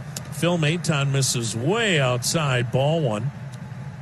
Maton, fastball, cutter, and curve. He had a tough outing against Milwaukee Friday night. Gave up 3 runs in a third of an inning. The pitch, way outside, another curveball that didn't do a thing. Shane Bieber today goes 5 innings, gives up 1 run on 4 hits, struck out 10, and walked 1. Pitch count, though, got to 103. Now the pitch, and it's maybe high. 3-0.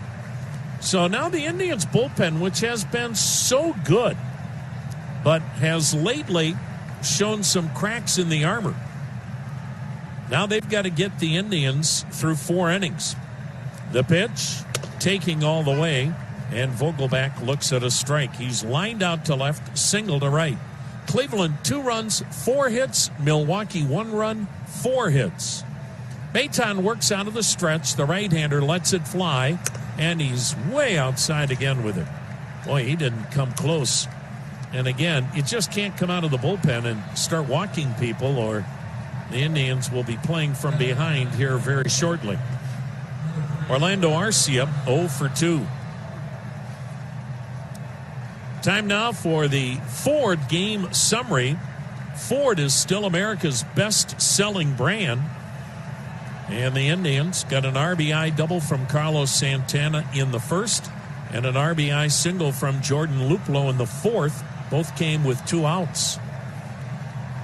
Maton's pitch, not even close again. Down and away, ball 1. And Roberto Perez is going to go out to the mound. This is second outing in this series where Maton's not able to command the baseball. The Brewers got their only run in the 5th inning. They had 3 hits in the inning, but as always, Shane Bieber minimized the damage. Run did score on a fielder's choice. So that's it. 2-1. Indians on top. But this could change in a hurry if Phil Maton doesn't find his command. Maton has had a good year. 2-1 in 13 outings, a 2.84 ERA. Command has not been an issue. The pitch, and it's on the outside edge, a called strike. Maton in 12 innings has 18 strikeouts and only 2 walks. The pitching from behind here in the 6th inning. The 1-1, way outside again. And again, not even remotely close. And the Indians aren't wasting any time. Dominic Leone, the right-hander, warming in the Indians' pen, and he's getting ready in a hurry. Here is the set. Here is the 2-1 pitch. And it's swung on, roll to third. Ramirez bobbles, recovers, goes to second. 1. That's all they'll get. Well, a double play possibility went right out the window when Ramirez juggled that ground ball. Lucky to recover and get 1. So Vogelbach is forced out at second, and anybody with any modest speed might have beat that throw to second, but the Indians fortunate it was Vogelbach that was running. Arcia, the runner now at first, 1 down, and here is Luis Urias, the right-handed hitting third baseman, 1 for 2, singled and scored the Milwaukee run last inning. 2-1 Indians, 6th inning. Maton's pitch, and it's a curveball strike. Maton, another ex-San Diego Padre. Urias, a native of Mexico, he's got a chance to be a heck of a ball player. He's a long way from home plate. Open stance, deep in the box. The pitch to him, and he sends it foul down the right side out of play. 0-2 the count.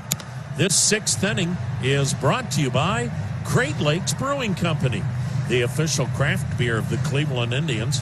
Crack open a crisp and smooth Dortmunder Gold Lager, brewed for your hometown team. Indians play Urias as an opposite field hitter toward right. Arcia with the lead at first. The pitch waved at, and a strikeout on a curveball. Big out for Maton, the second.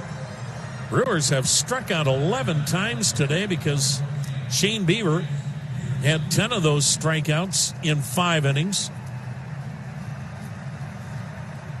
And for Shane Bieber, he has made 9 starts this year, and in 6 of them, he has struck out 10 or more. And he did it today in 5 innings. Jace Peterson 1 for 2 with a single. Left-handed hitter at first today. And it's a called strike, and all of a sudden Maton has found it. Both these ball clubs have really struggled this year to score runs. 2-1 Indians, 6th inning. Maton's ready.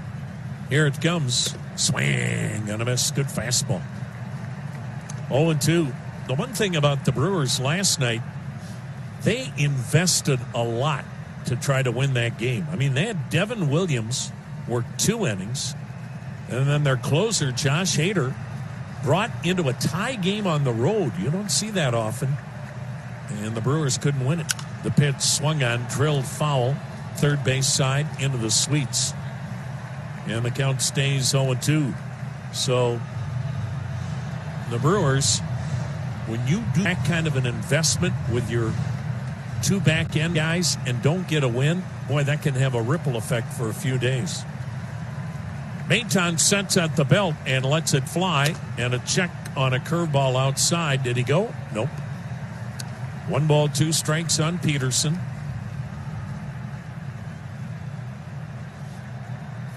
Spent parts of the last 2 seasons with Baltimore. He's also spent some time with Atlanta and New York. And now with the Brewers. Maton's 1-2. Swing and a foul tip. Just did get a piece of the breaking ball. So the count remains a ball and 2 strikes with the Indians leading the Brewers 2-1. Milwaukee batting in the 6th. The runner on 2 down. Cloud cover now in downtown Cleveland. A delightful 74 degrees. A bit of a breeze blowing out toward right. The pitch swung on, banged up the middle, a base hit into right center. Hitting second and motoring to third is Arcia, and the Brewers are threatening again. Milwaukee has runners centers with 2 down in the 6th, 2-1 Cleveland, and Tyrone Taylor, striking out twice today, comes to home plate. Righty and counter. Shane Bieber could be 7-0, but it'll be up to the Indians bullpen to preserve this 1-run lead in order for that to become a reality. 4-game series with Kansas City begins tomorrow night. All 4 games this week at 6:10. The pitch, swing and a miss, strike 1. Tell you what, this Brewer ball club, doesn't matter if they're hitting $160 or not. And I'm talking about individual players. They are all up there swinging, almost like it's batting practice, trying to hit a home run, it seems like, on virtually every pitch. Here is the 0-1 pitch to Taylor. A swing and a miss. And he took another home run cut, and Maton kept that ball in on his thumbs, and the count is 0-2. And we have seen Milwaukee this weekend. They don't adjust with 2 strikes. Same approach, let it rip. Now the set. Now the 0-2 pitch. Swung on, hit high in the air, fairly deep center. Mercado drifting back. He's got it. And Maton works out of the jam. So the Indians keep the 2-1 lead on this year's 6 innings. The veteran left-hander working here in the 6th. He's pitched well today. Cleveland with a 2-1 lead. Jose Ramirez, switch hitter batting right-handed, has walked and scored and singled. No shift on Ramirez, but they're pulled to the left. The pitch, and it's outside. A fastball.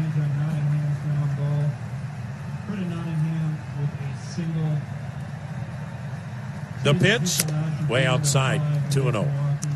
6 hits for the game. Again, Freddie Nottingham with a single. Anderson, third base side of the rubber, winds it up. The pitch, and he went in there with a breaking ball for a strike, 2-1. And a scoring change. Really doesn't change anything. The pitch, and it's a called strike, 2-2. The run was earned, so just give the Brewers one more hit as Jacob Nottingham gets credit for an RBI single in the 5th. That pitch down low. It had been initially ruled and fielder's choice. So I guess that takes away the error. Would have to. The pitch down low, and Jose Ramirez, this is a good sign. I don't know what it is, but Jose Ramirez with 2 walks today and a single. The Indians switch hitters this year, and I'm talking the guys that we have seen year in and year out. Lindor, Ramirez, Santana seem much more under control batting right-handed. They have better at-bats right-handed. Their power has been primarily from the left side, and it seems like they try to do too much, maybe at times left-handed this year. Problem for the Indians, they just don't see any southpaws. So Ramirez has been on all 3 times. Here's Frankie Lindor. He's 1 for 2 with a single. He hits it high. He hits it deep to left. Yelich back. He's at the wall. He jumps. It's up off the top of the wall above him. Lindor's into second with a double, and Ramirez to third. And there's Frankie Lindor batting right-handed. Just a nice, easy swing. And he doubled over Yelich, who got back to the 19-foot wall and left. He jumped, but he is not LeBron James. And so that goes as Frankie Lindor's 10th double of the year. Just a nice, easy swing. And the Indians now have something going as the Brewer bullpen is busy. Indians leading 2-1. Brewers have to bring the infield in. Carlos Santana 1 for 2 with an RBI double. He takes downstairs, ball 1. And the Indians finally have a chance to get some breathing room. Anderson back to the wind and pitch. And it's inside a ball. Went with a cutter 2-0. He's just trying to jam Santana. Ramirez with the leadoff walk at third. Lindor with a double off the wall in left at second. Nobody out, 2-1 Tribe. The pitch in the dirt, blocked by Nottingham, 3-0. You wonder if they'll just put Santana on. Carlos Santana, 3-0. You know he's got the green light. Outfield not as deep as you might think. Straight up. Infield pulled in to the cut of the grass. Anderson into the motion, and the 3-0 pitch. A swing and a chopper in the hole and into left field, a base hit. That'll score Ramirez. Lindor to third, and Santana comes through with his second RBI hit today. And the Indians now lead Milwaukee 3-1 here in inning number 6.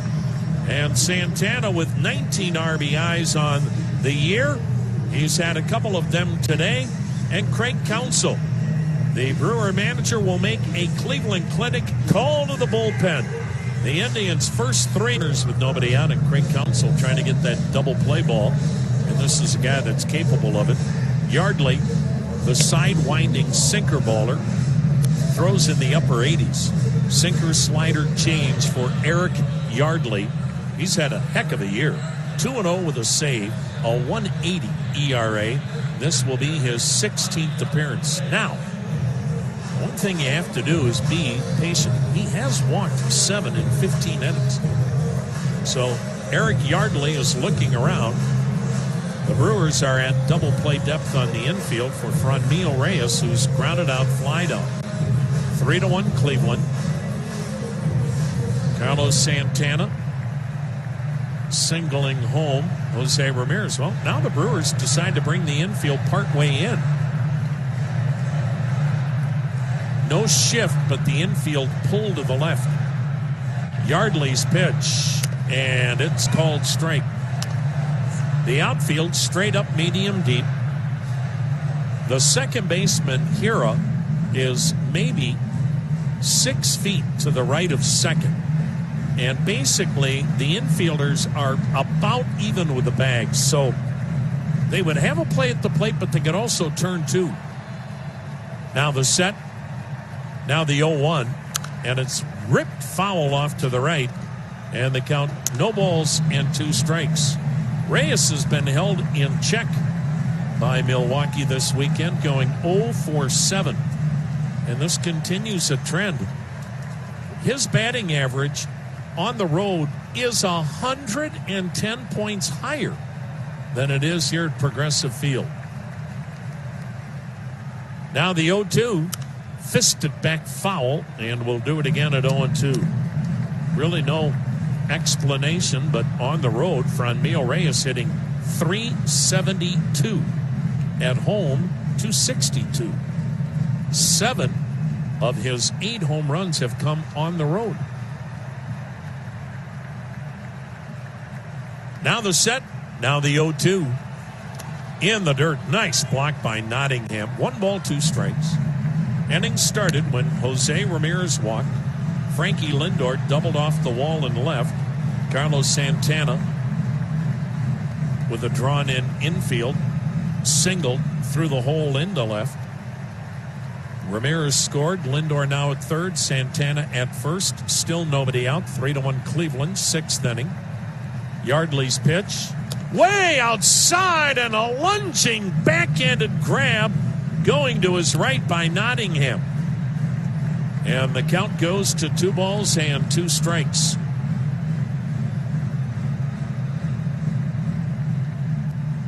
Eric Yardley, the sidewinding right-hander, 30 years old, delivers the pitch, swung on a weak chopper to short. Only play is to second. Arcia gets one there. Hura turns the double play on Reyes. Lindor will score, no RBI, but the Indians get another run and now lead Milwaukee by a score of 4-1. That ball just wasn't hit very hard, and that's when you play the infield the way they did. They had a chance to turn 2. But because it wasn't hit very hard and the infield wasn't all the way in, Arcia didn't have any play at home on Lindor. So the bases are now empty. 2 men out, 2 runs home. Cleveland with a 4-1 lead. Here's Jordan Luplow. RBI single in 2 trips. Takes a pitch outside for ball 1. That'll close the book on Brett Anderson, as he went 5 innings, gave up 4 runs on 6 hits, walked 2, struck out a batter.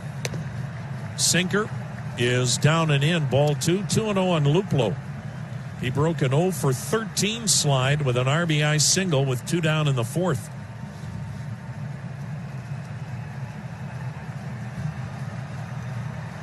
Yardley's ready. Here it comes, and it's low, 3-0. Legacy Roofing is Ohio's premier roofing service provider. You might need a repair. You might need a full roof replacement. Call 855-GOT-ROOF. Get a free estimate. And you can also visit LegacyRoofingOH.com to get more details. 3-0 is outside. Yardley on a 4-pitch walk. And Luplow is aboard for Roberto Perez, who's 0 for 2. Eric Yardley, 30 years old, the right-hander, graduated from Seattle University with a bachelor's degree in humanities for teaching.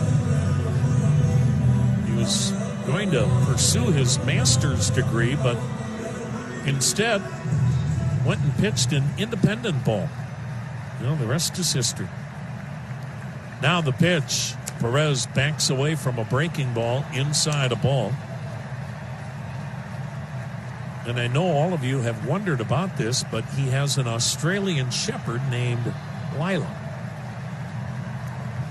The Milwaukee Brewers media relations people do not leave any stones unturned.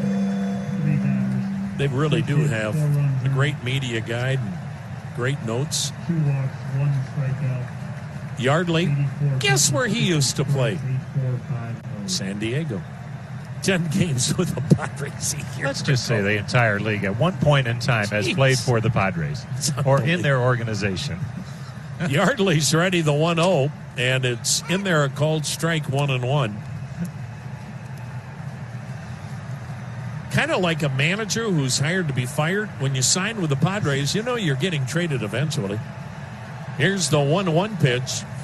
Perez on a breaking ball outside, laid off at 2 balls and a strike. 4-1 Cleveland, 6th inning, a runner on at first, 2 down.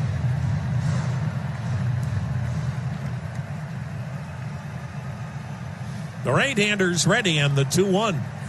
Swung on, drilled toward the gap in left center, a base hit. Taylor over to cut it off. Hustling to third is Luplow, and the Indians have runners at the corners. And a sidewinder, his specialty is to get right-handed hitters out. And Yardley has given up a walk and a single here with 2 men out to right-handed hitters. And now the Indians have a lefty coming to the plate, and that's Tyler Naquin, who's grounded out twice, but Naquin has really been playing well.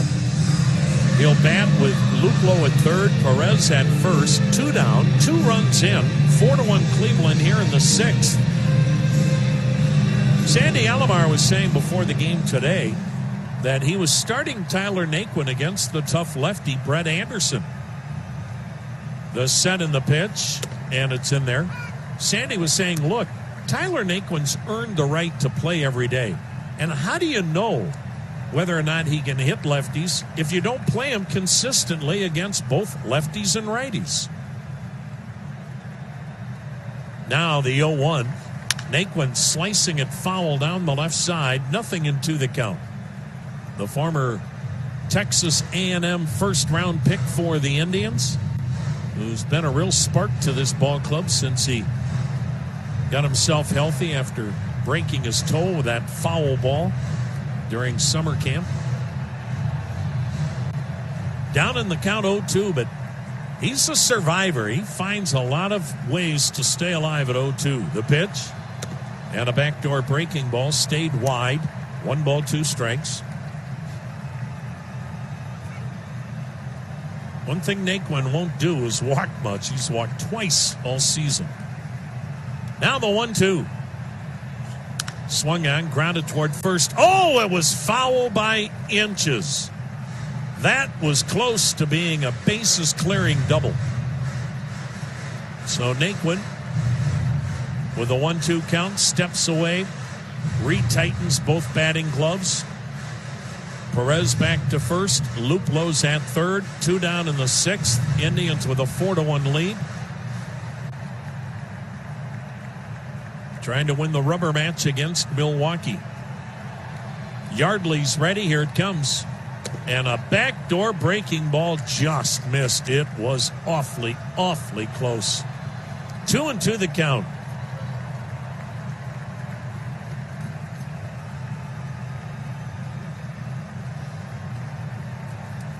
The next offering, swing and a miss, got him with a breaking ball, and Naquin almost fell over. And he'll inherit a 4-1 lead. The Indians love his stuff. He's just got to trust it a little bit more. So Phil Maton got into a jam, but got out of it. The Indians lead 4-1 here in the 7th. Cleveland 4 runs, 7 hits, no errors, 4 left. Milwaukee 1 run, 6 hits, no errors, 7 stranded. Phil Maton with a scoreless inning. He allowed a hit, walked a batter, struck out a batter. Shane Bieber went 5, gave up 1 run on 5 hits, striking out 10. He walked 1. Leon fastball cutter curve. Jacob Nottingham, the number 9 hitter, looks at a strike. Leon goes mid-90s. 10 appearances before today, ERA 7.04, but he's averaging 2 strikeouts an inning. He's had some command issues. He's ready. He delivers, and Nottingham takes down and away. 1 ball, 1 strike.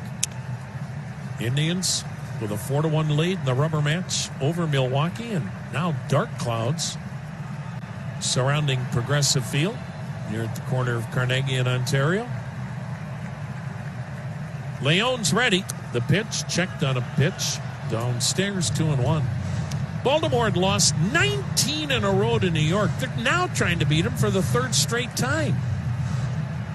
Baltimore with a 4-1 lead on New York in the 7th. The pitch, and Nottingham takes down and away a ball. So 3-1 the count. And here we go again. Late innings. Man, you've got to be able to come in and throw strikes. Boston leads Toronto 4-1. That game's in the 5th. White Sox lead Kansas City 1-0 in the 4th. Detroit, Minnesota, 2-2 ball game in the 4th. Now the 3-1 to the number 9 hitter. Swung on, skied foul down the right side. Full count. In St. Pete, Tampa Bay and Miami tied at 3. That ball game's in the 7th inning. In the National League, a lot of late games. Right now, Atlanta crushing Washington 7-1 in the 6th. Marcell Ozuna hit his 13th homer. Payoff pitch. Swing and a miss. Got him with the mid-90s heat. And Leon comes back from a 3-1 count to strike out Nottingham. That's a big strikeout to start inning number 7. Indians with a 4-1 lead. And now, top of the order for Milwaukee, and Ben Gamel, the left-handed hitting right fielder, 1 for 3 today with a single. The Mets have a big lead on Philly, 7-1 in the 6th. Leon with a high hold and pitch, and it's high, ball 1. Cincinnati pit 2-1, 6th inning. Nick Castellanos with his 12th homer. Well, the Reds just can't seem to get hot. Now the set. Now the 1-0. And it's down and in, ball 2, 2-0. The Reds are 18-22. Now, nobody except Pittsburgh's out of it in the National League Central. But at some point, with 3 weeks to go, the Reds have to prove that they're more than just a disappointing team. The 2-0 pitch, and it's low, 3-0. Nick Whitgren warming again in the Indians bullpen. And again, Leon not able to come in here and pound the strike zone with a 4-1 lead in the 7th. Living a dangerous life right now, especially now when you're at the top of the Brewers order. You would think Gamble is taking here all the way. He is. Strike 1, 3-1. Right now, if the playoffs were to begin, of course, 6 teams that would automatically be in the National League would be your top 2 teams in each division. Now the 3-1 pitch. And Gamble takes ball 4 down and away. So Leon flirting with disaster here. Walks Gamble, and Keston Hiura, the batter, 0 for 3 today, as Leon has made 11 pitches, only 4 strikes. So right now in the National League, the playoff teams would be Atlanta and Philly. Here comes pitching coach Carl Willis. The Cubs and Cardinals, and the Dodgers and Padres. Those are your top 2 clubs in each division. Then you take 2 more teams that have the best record, that are either in 3rd or in some cases 4th place. And what you would have would be Miami, a 500 ball club. And then you would have, at this point, Colorado, a game under 500. That's why there's so much anxiety probably throughout the National League with teams, managers, and their fans, because all you need is one hot week and you can put yourself in great shape in the National League. Now, in the American League, there's not much suspense. Right now, it's pretty much predetermined. There are 8 teams in the American League. They're all are well above 500. It'd be Tampa Bay, Toronto, New York, Oakland, Houston, and then, of course, the Indians, White Sox, and Twins, all well above 500. The pitch to Hiura, and he taps it foul, third base side, strike 1. But, again, we have 3 weeks from the season finale, which is next Sunday. And we should point out, too, Rosie, there will be no extra games if teams are tied this year. Here is the set. Here is the 0-1, low and away, 1-1. There are all kinds of tiebreakers to figure out if teams have the same record. You're not having extra games played like you would in a normal 162-game season. So good luck figuring all that out. Now the 1-1 pitch to Keston Hiura, and it's low, ball 2, 2-1. So it's going to be fun. 3 weeks here, and it's kind of like the Kentucky Derby. If you had 55 horses in the Kentucky Derby, and down the stretch they come. I think that last weekend is going to be lunacy for a lot of teams. Now the 2-1 pitch. And Hira swings, chops toward third, but it kicks foul. And the count 2 balls and 2 strikes. Tribe leading 4-1. Brewers batting. A runner on, 1 out. 7th inning. I thought Sandy was very, very blunt and honest about it on the manager's show today, saying, look, there's not the urgency to win the division title, have home field advantage. Yeah, it looks like the first round of the playoffs, the best of 3, will be played in the home park of the team with the better record before the bubble. Here's the 2-2 pitch. Checked and a pitch low, full count. But Sandy was saying, without any fans, that doesn't really matter. And the Indians have been a better road team than they've been a home team. They have. I mean, you'd love to be at home. And it hasn't been a ridiculously big gap between the two, but not as much as it used to be. Now the payoff pitch. And Keston Hira hits it foul over the screen, full count. So in other words, as Sandy said, get in. That's all you have to do is get in. It's not that you're not trying to win games, but it's not like where if you won a division title, you stayed out of that wild card scenario, or you had home field advantage with fans. That's a much bigger deal. Not this year. The key this year, just be 1 of 8. Hira fouling it upstairs, and again, the count stays 3-2. And if you are one of those 8, make sure your rotation's lined up just the way you want it, and make sure your key players are healthy, and in some case, if they need a rest or whatever they need to be ready to go for that opening game of the playoffs, get that done. 4-1 Indians. Brewers batting, 1 out, 1 on, 7th inning. And again, Leon's payoff pitch. Swung on, skied in the air to center, but not deep.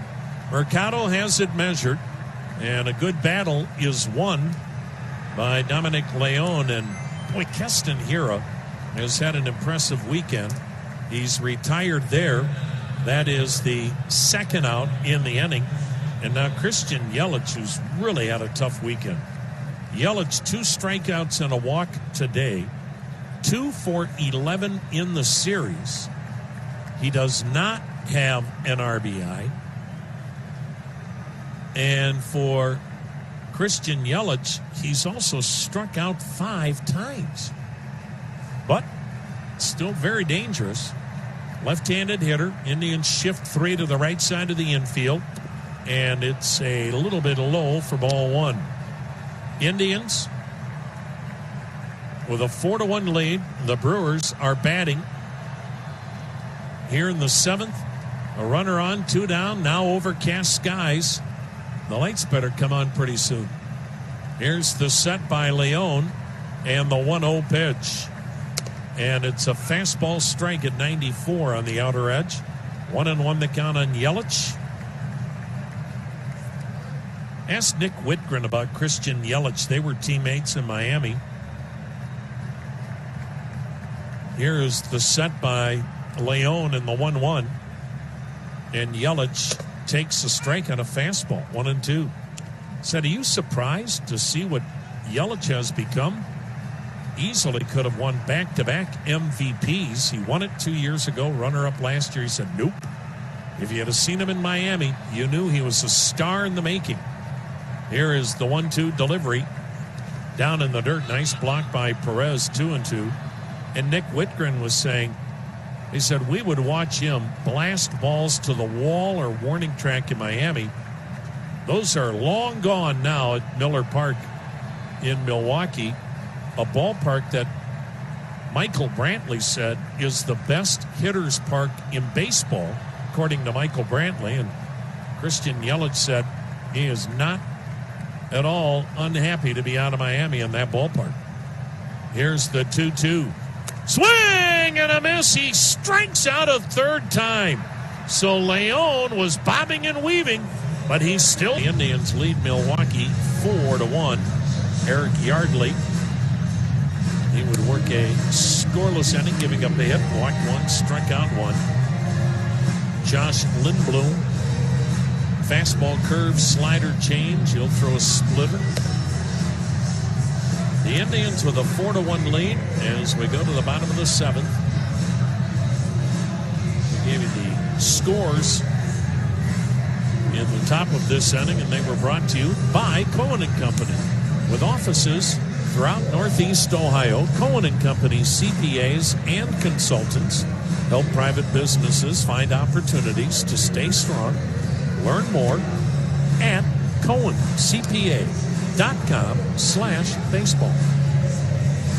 Lindblom is making his 8th appearance for Milwaukee, but his first out of the bullpen. He was really struggling in 7 starts. In fact, in his 7 starts, he only averaged 4 innings a start. He had a record of 1-3 and an ERA of 6.46. Boy, he had command issues. And he was also giving up a lot of home runs. In 30 innings, Lindblom walked 15. He struck out 40, but that's way too many walks. That's 5 walks per 9 innings. He also gave up 6 home runs, so we'll see if he is a better fit right now out of the Brewer bullpen. Oliver Perez is warming in the Indians bullpen. Oscar Mercado, the number 9 hitter with 2 groundouts, will lead it off. Josh Lindblom is back in the major leagues. He'd been gone for a while. Lindblom will discard the windup and work out of the stretch. Righty against righty as Mercado digs in. And the pitch. And it's in there, a called strike. Lindblom had primarily pitched the last 5 years in Korea. He did really well in Korea and now back taking a shot at the big leagues. He had not pitched in the major leagues since 2017, and that was only 4 games with Pittsburgh before he went to Korea that year. Now the pitch, and it's in there, a strike. And count 1-1. Beg your pardon, the count 0-2. Lindblom had pitched in the big leagues with the Dodgers, the Phillies, Texas, Oakland. Then he went to Korea for 2 years. Came back, tried to get back to the big leagues, and did with Pittsburgh. Here's the set and pitch, and it's a breaking ball way outside, 1-2. But he only got into 4 games with Pittsburgh in 2017. Got released and went right back to Korea. So, in essence, he has spent the last 5 years pitching in Korea and now back in the big leagues. The 1-2 swung on, fouled back. Still 1-2. Josh Lindblom. He went to the University of Tennessee for a year and then went to Purdue for his sophomore and junior years. He was born and raised and still lives in Lafayette, Indiana. That's right across the river from West Lafayette, where Purdue is. The pitch, down low, 2-2. Believe it or not, there's a Lafayette and a West Lafayette. And Purdue's campus is in West Lafayette. Basically, you drive over the river and boom, you wouldn't know if you were in Lafayette or West Lafayette if you're not from there.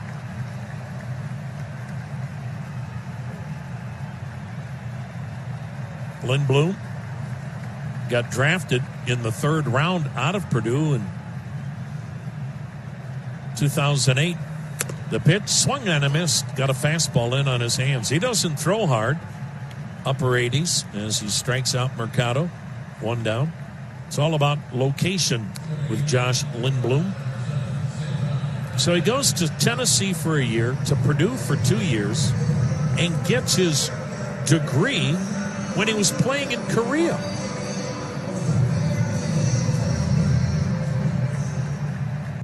So Josh Lindblom will face the top of the order. Cesar Hernandez, switch hitter, as he will bat left-handed, and he'll take a strike. Brett Anderson started, went 5 today, gave up 4 runs on 6 hits. The Indians trying to beat Brett Anderson for the first time ever. Eric Yardley, a scoreless inning. Now Josh Lindblom. 4-1 Cleveland. 7th inning, a swing and a miss at a good change.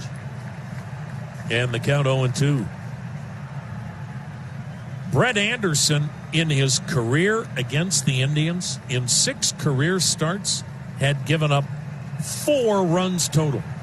The Indians got 4 off Anderson today. Now the 0-2 pitch with a shift to the right. A little bit high, 1-2. That's what Lindblom tries to get you to do, to expand your strike zone. Whitgren has resumed throwing. Nick Whitgren back throwing. He too went to Purdue. He too grew up in Lafayette. But he's much younger than Lindblom. They didn't play together at Purdue. Now the 1-2. Swung on, drilled foul by first base coach Kyle Hudson.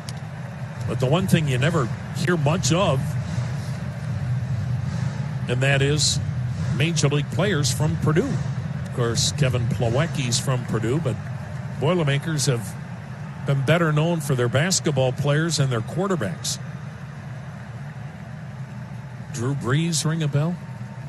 Now the set. Now the 1-2. Swung on, line to deep left field. Back goes Yelich, and he'll reach up on the run and make the catch right in front of the track. Boy, there for a while, it seemed like Purdue was quarterback U. Lenny Dawson, Mike Phipps, go on and on. Of course, they had a great running back way back when with Leroy Keys. Of course, Drew Brees, probably, him or Lenny Dawson, I would think, the greatest Purdue quarterbacks ever. Here's Jose Ramirez, switch hitter, batting left-handed. He has singled, walked twice, scored twice. He'll bat left-handed. Tribe up 4-1, 2 down in the 7th. The pitch and a backdoor curve is a little high, ball 1. See your Northern Ohio GMC dealers. You'll get attractive offers. GMC, we are professional grade. 4-1 Cleveland. Base is empty, 2 down, 7th inning. Overcast now in downtown Cleveland. No movement of air whatsoever. A delightful 74 degrees. Now the set by Lindblom. The pitch. And it's in there, called strike. I always rose heat since the Indians train in Arizona, as do the Brewers. It's always interesting to see how our good buddy Ryan Lance is surviving in Arizona. Today it's only 110. September. The pitch, down low, ball 2, 2-1. Did you see what Mike Trout did the other night? I guess it's been really hot in Anaheim. Yes, it has been. I forget who the player was, the first baseman, but he got to first base and he said, "Hey, bring a sweater tomorrow. It's going to be a little chilly." And the temperature was 110 the next day.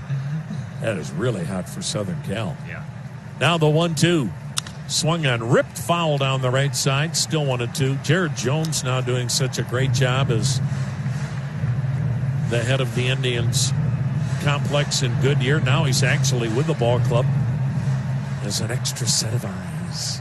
Make sure nobody is out and about. That's not a fun job. Here's the 1-2 pitch to Ramirez. And it's just a little low. Looked like the Brewers thought the inning was over. 2-2. 2 outs, nobody on. 4-1 Cleveland, 7th inning. How about that year for Jared? First year running spring training, and it's the year of COVID. He did a great job. And he's probably... Here's the set and the 2-2. Strike 3 called. Ramirez out looking. Jared is probably calling his wife right now. And he'll come back today. Pitch the 8th, trying to get it to Brad Hand.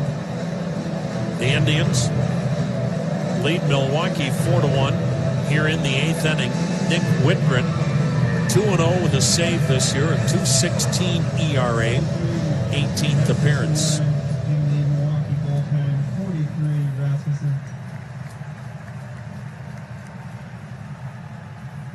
Here is Daniel Vogelbach, 1 for 2, a single and a walk. Left-handed hitting DH. He takes a called strike.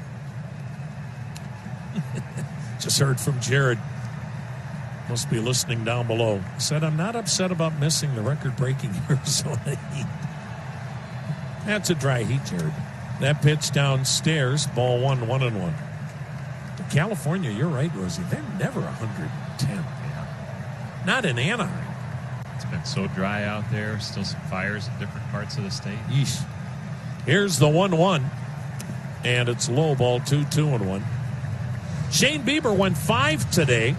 His shortest outing of the year, but he made 103 pitches. Brewers made him work, but he only gave up 1 run on 5 hits, struck out 10 in 5 innings and walked 1.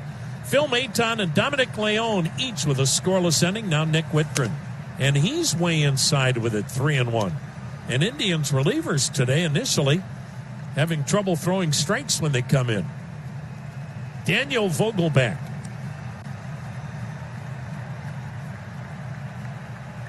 Left-handed hitter who's played with Seattle, Toronto, and the Brewers all this year, takes a strike, full count. There aren't many guys that the number on the back of their jersey just doesn't look big enough for them. He's got a massive back.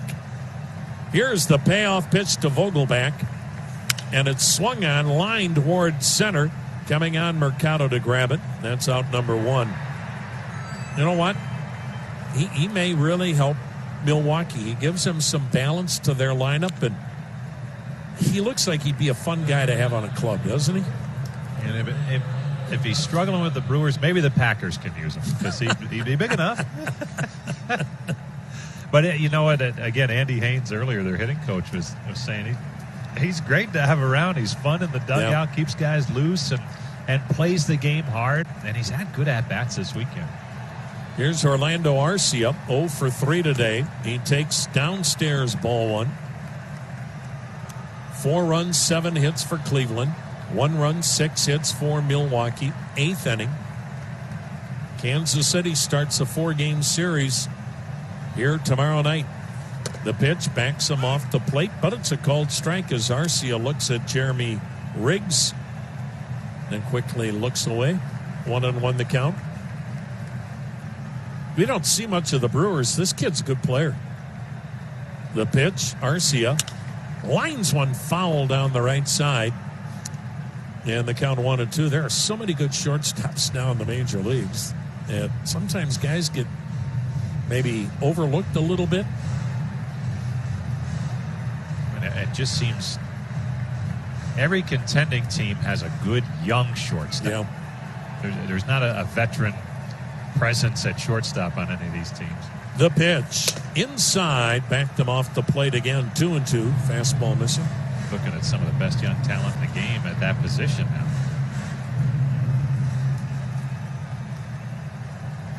Arcia wig-wagging that bat high above his head. The 2-2 pitch to him.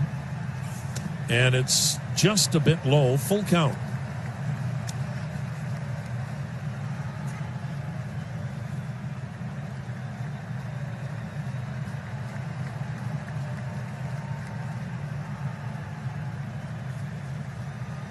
Nick Whitgren, hands resting, belt high, and he fires, and it's swung on, bounced wide of third.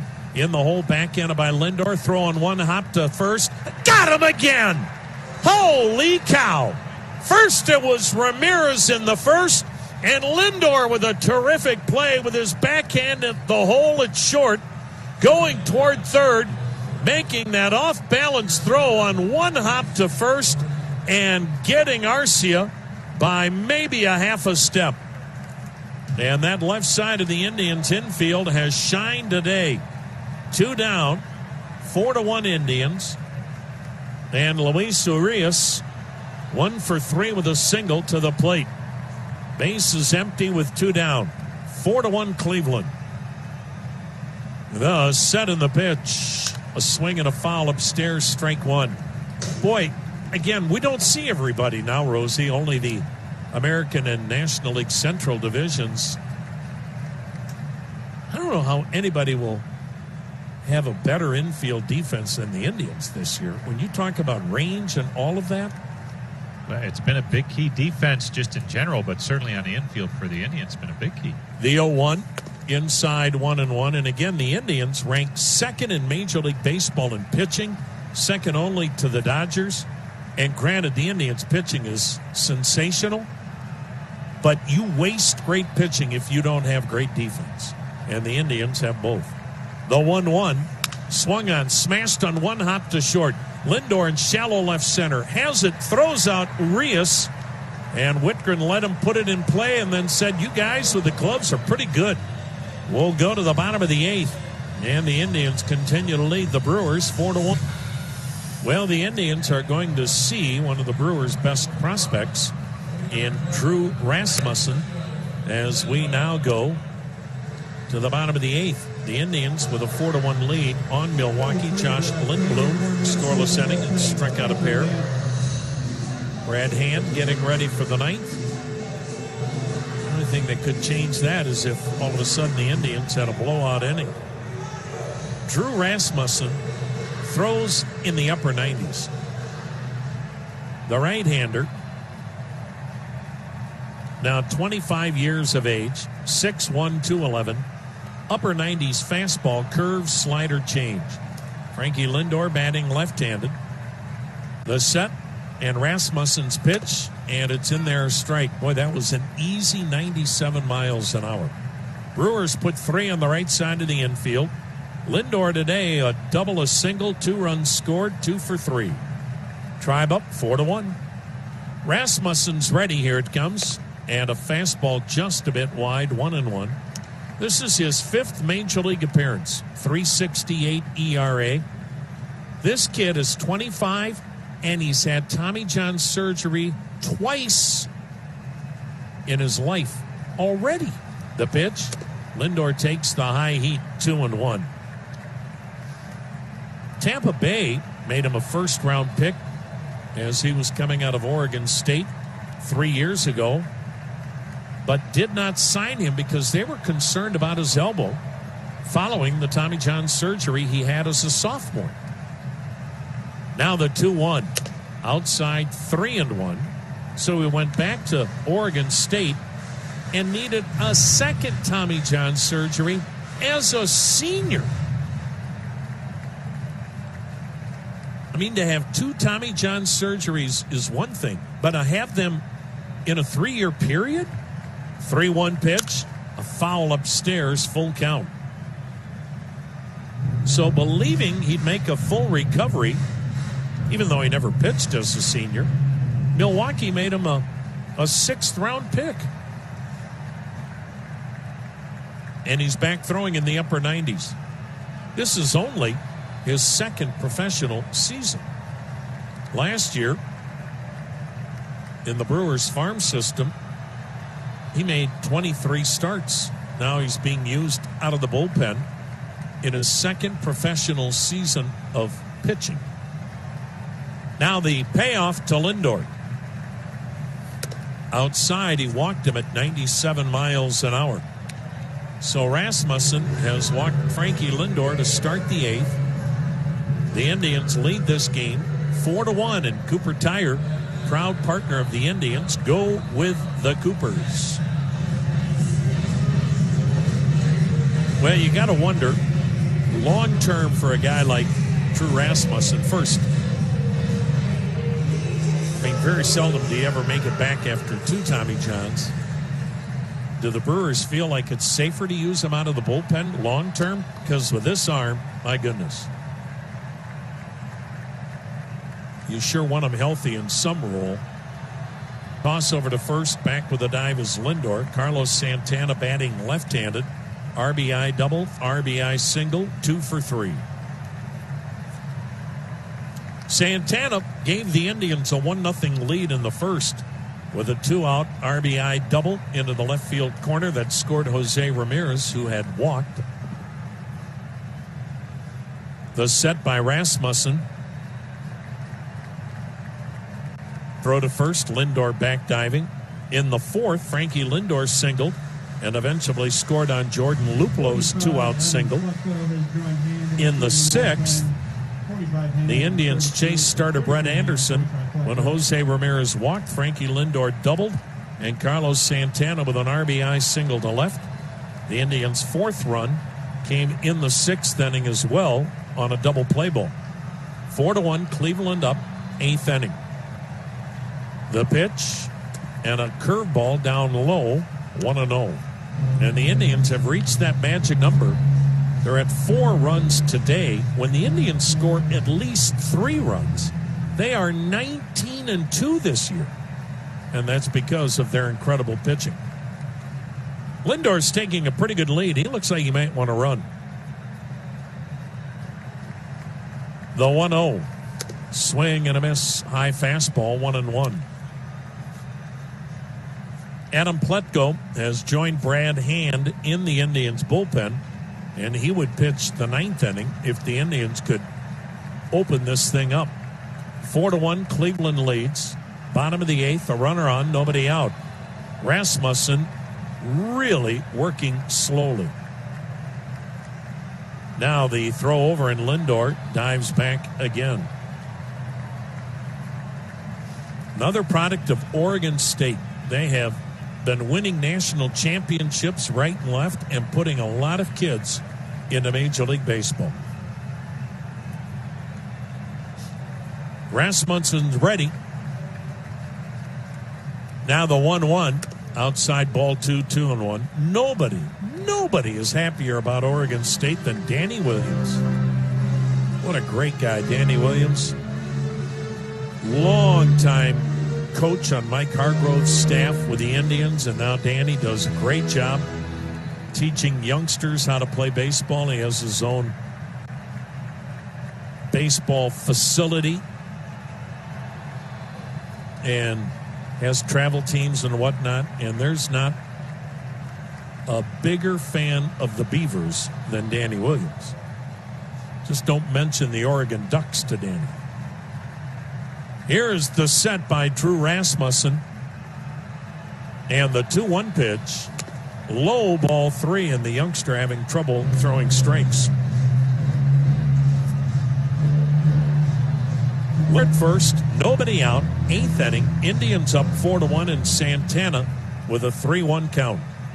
Brewers have 3 on the right side of the infield. Outfield straight up, not medium deep. The right-hander's pitch, swing, and a foul back in 97. Full count. Well, Santana today's gone with a high socks look. He's one of the more superstitious Indians hitters. He has an offer, everything goes. Batting gloves, uniform, you name it. New look, new stance. Rasmussen's ready. The payoff, low, and he walked him. So back-to-back walks. Santana leading the major leagues with 34 of them. And the Indians have 2 men aboard. Nobody out for Franmil Reyes.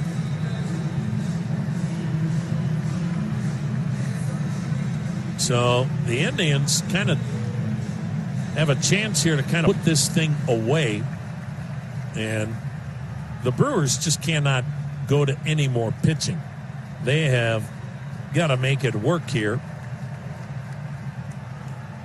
Former Indian Steve Carsey is now the bullpen coach for the Milwaukee Brewers. Good for Steve Carsey. It won't be long before he is the major league pitching coach. One of the really good guys. Chris Hook, the pitching coach for Milwaukee, just went out to visit with Rasmussen. Indians have 2 men aboard with nobody out in the 8th. Tribe leading at 4-1, and this ought to be interesting. Mano a mano. Rasmussen's upper 90s fastball against the power of Franmil Reyes, who's been held hitless this weekend in 8 trips.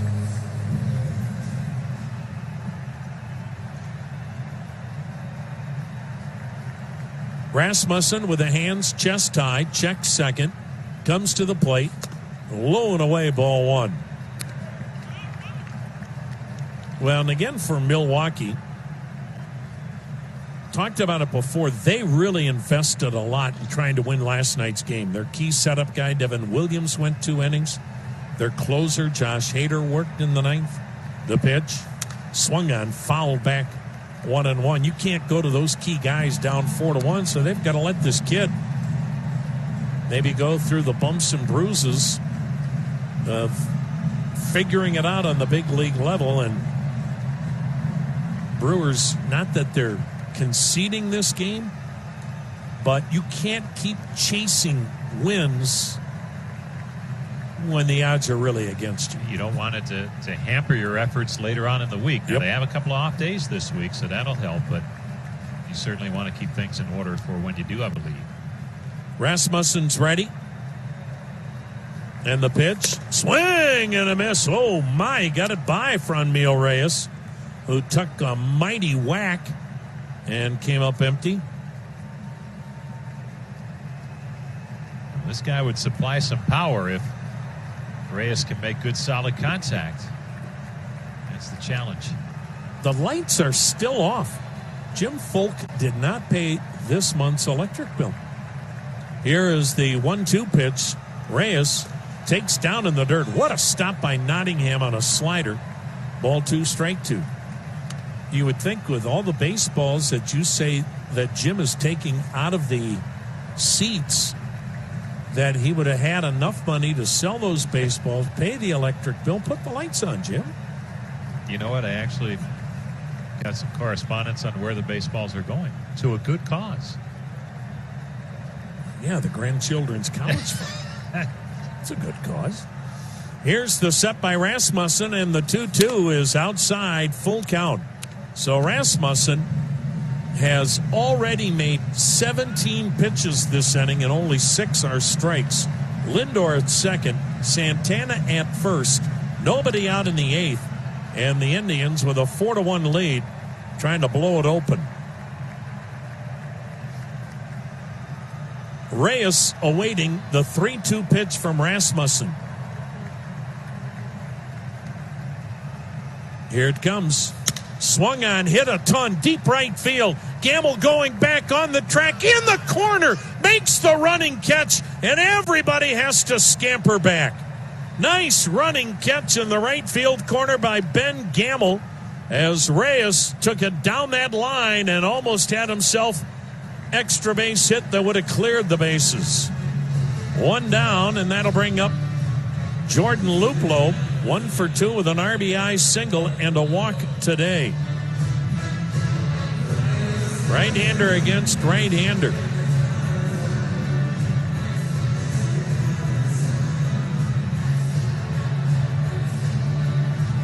Four to 1 Indians. Runners at first and second. 1 down in the 8th inning. Rasmussen is ready.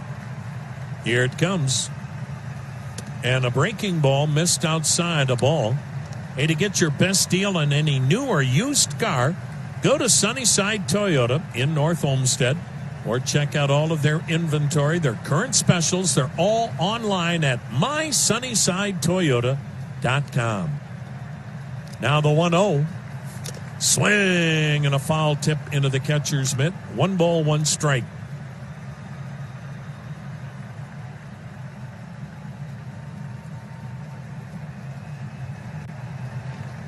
Tampa Bay and Miami go to extra innings. That's a 3-3 ball game.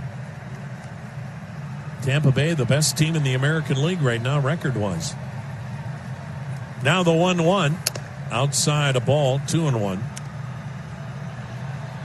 Yankees look like they're going to lose their 3rd straight to Baltimore. 5-1, Birds lead it. Yankees batting in the 9th. That would drop the Yankees to 21-19.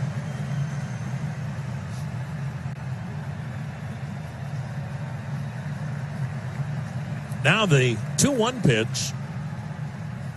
Swing and a foul upstairs. 2 balls, 2 strikes on Luplow. White Sox still lead Kansas City 2-0. 6th inning in Missouri. Boy, has Dallas Keuchel been good for the White Sox? That was a terrific pickup, and he's throwing another beauty today.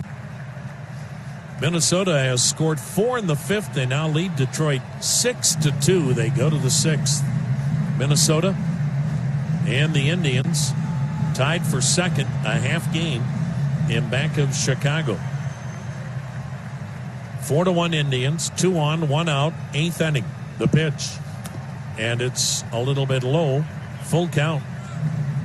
Now the Brewers have activity in their bullpen. Their concern is the number of pitches Rasmussen is throwing. Looks like Alex Claudio.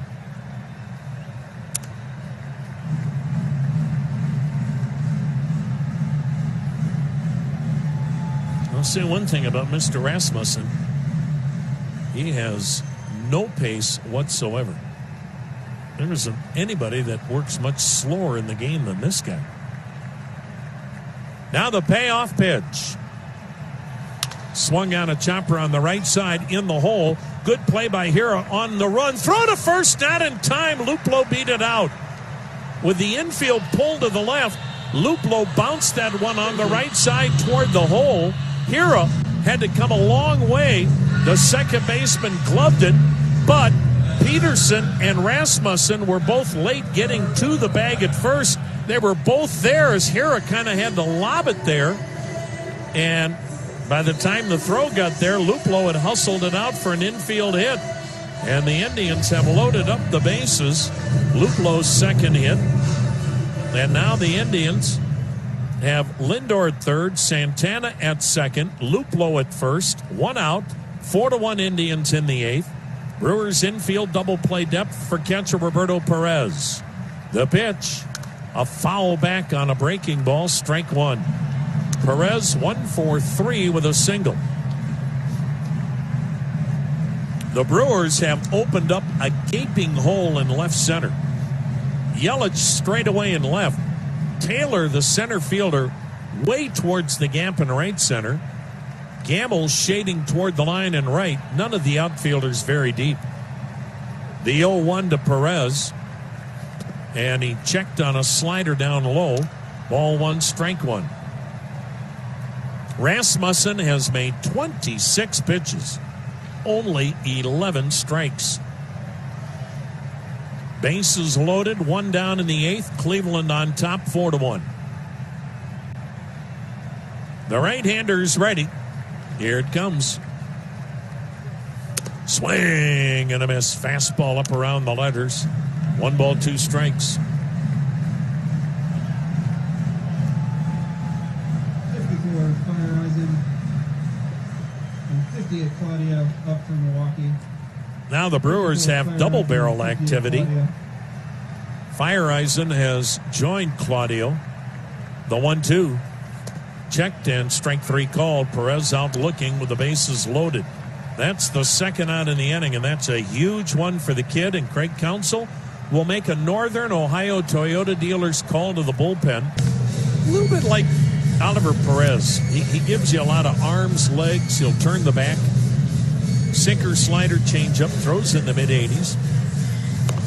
14th appearance, no decisions, ERA 4.73. So, Lindor and Santana started this inning about an hour ago, each with walks. And Luplow had the infield single. Those are the 3 base runners with 2 down in the 8th. 4-1 Cleveland. Tyler Naquin gets a matchup against a tough lefty, but again, Sandy Alomar wants Naquin to have a chance to prove that he can play every day and hit left-handed pitching. Naquin, 1 for 9 this weekend. He's been very good in the clutch this year, batting .438 with men in scoring position. The pitch, and he fouled back a slider. He had a good cut. Strike 1. 4 runs, 8 hits for Cleveland. 1 run, 6 hits for Milwaukee.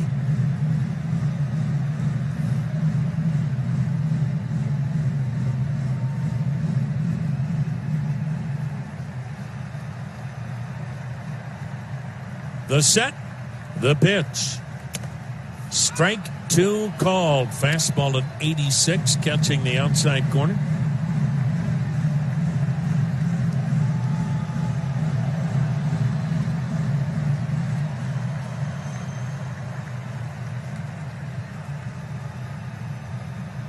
Claudio wiggles into his set. The pitch, check swing on a slider that was inside. 1 ball, 2 strikes.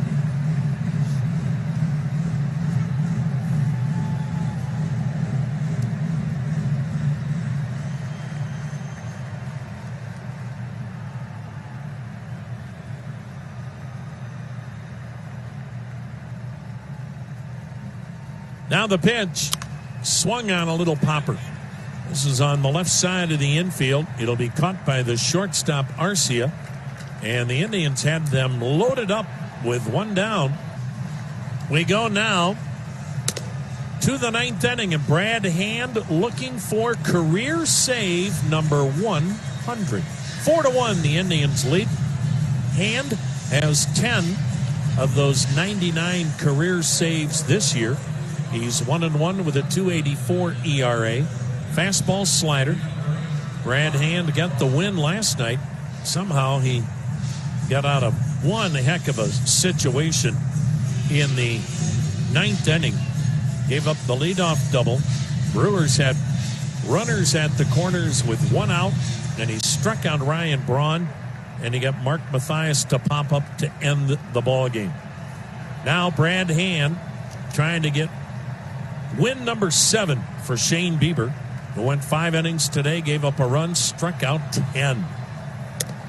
Pinch hitter Ryan Braun will face Hand, and he's batting for Jace Peterson. First pitch outside a ball.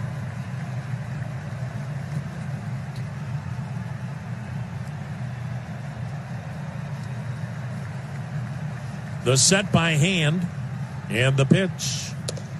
And it's inside 2-0.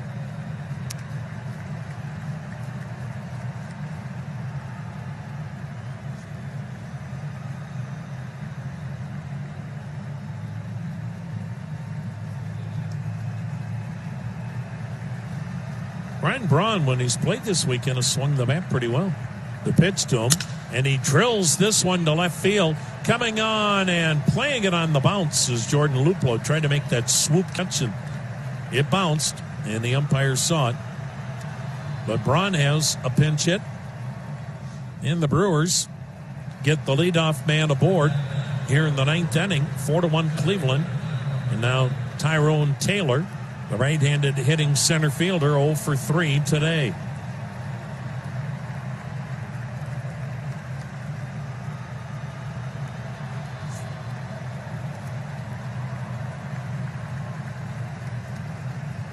The left-hander is ready. Checks first, the pitch. Taylor takes outside, ball 1.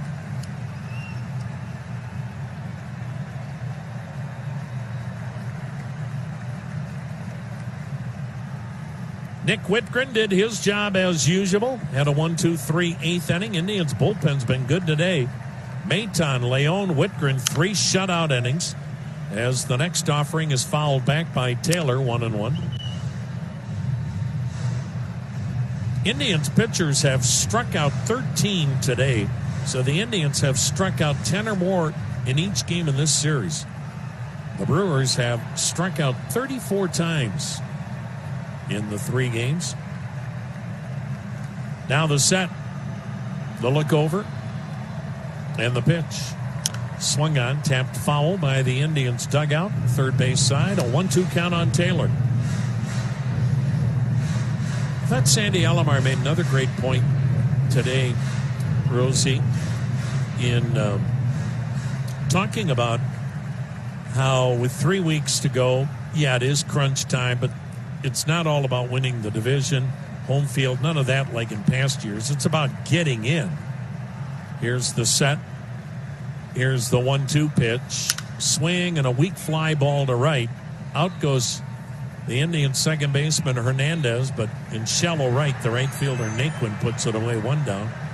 But Sandy said what's important now, the final 3 weeks in this shortened season, offensively, your approach has to be make contact, put the ball in play like you do in the playoffs. That's how you manufacture and score runs in the playoffs.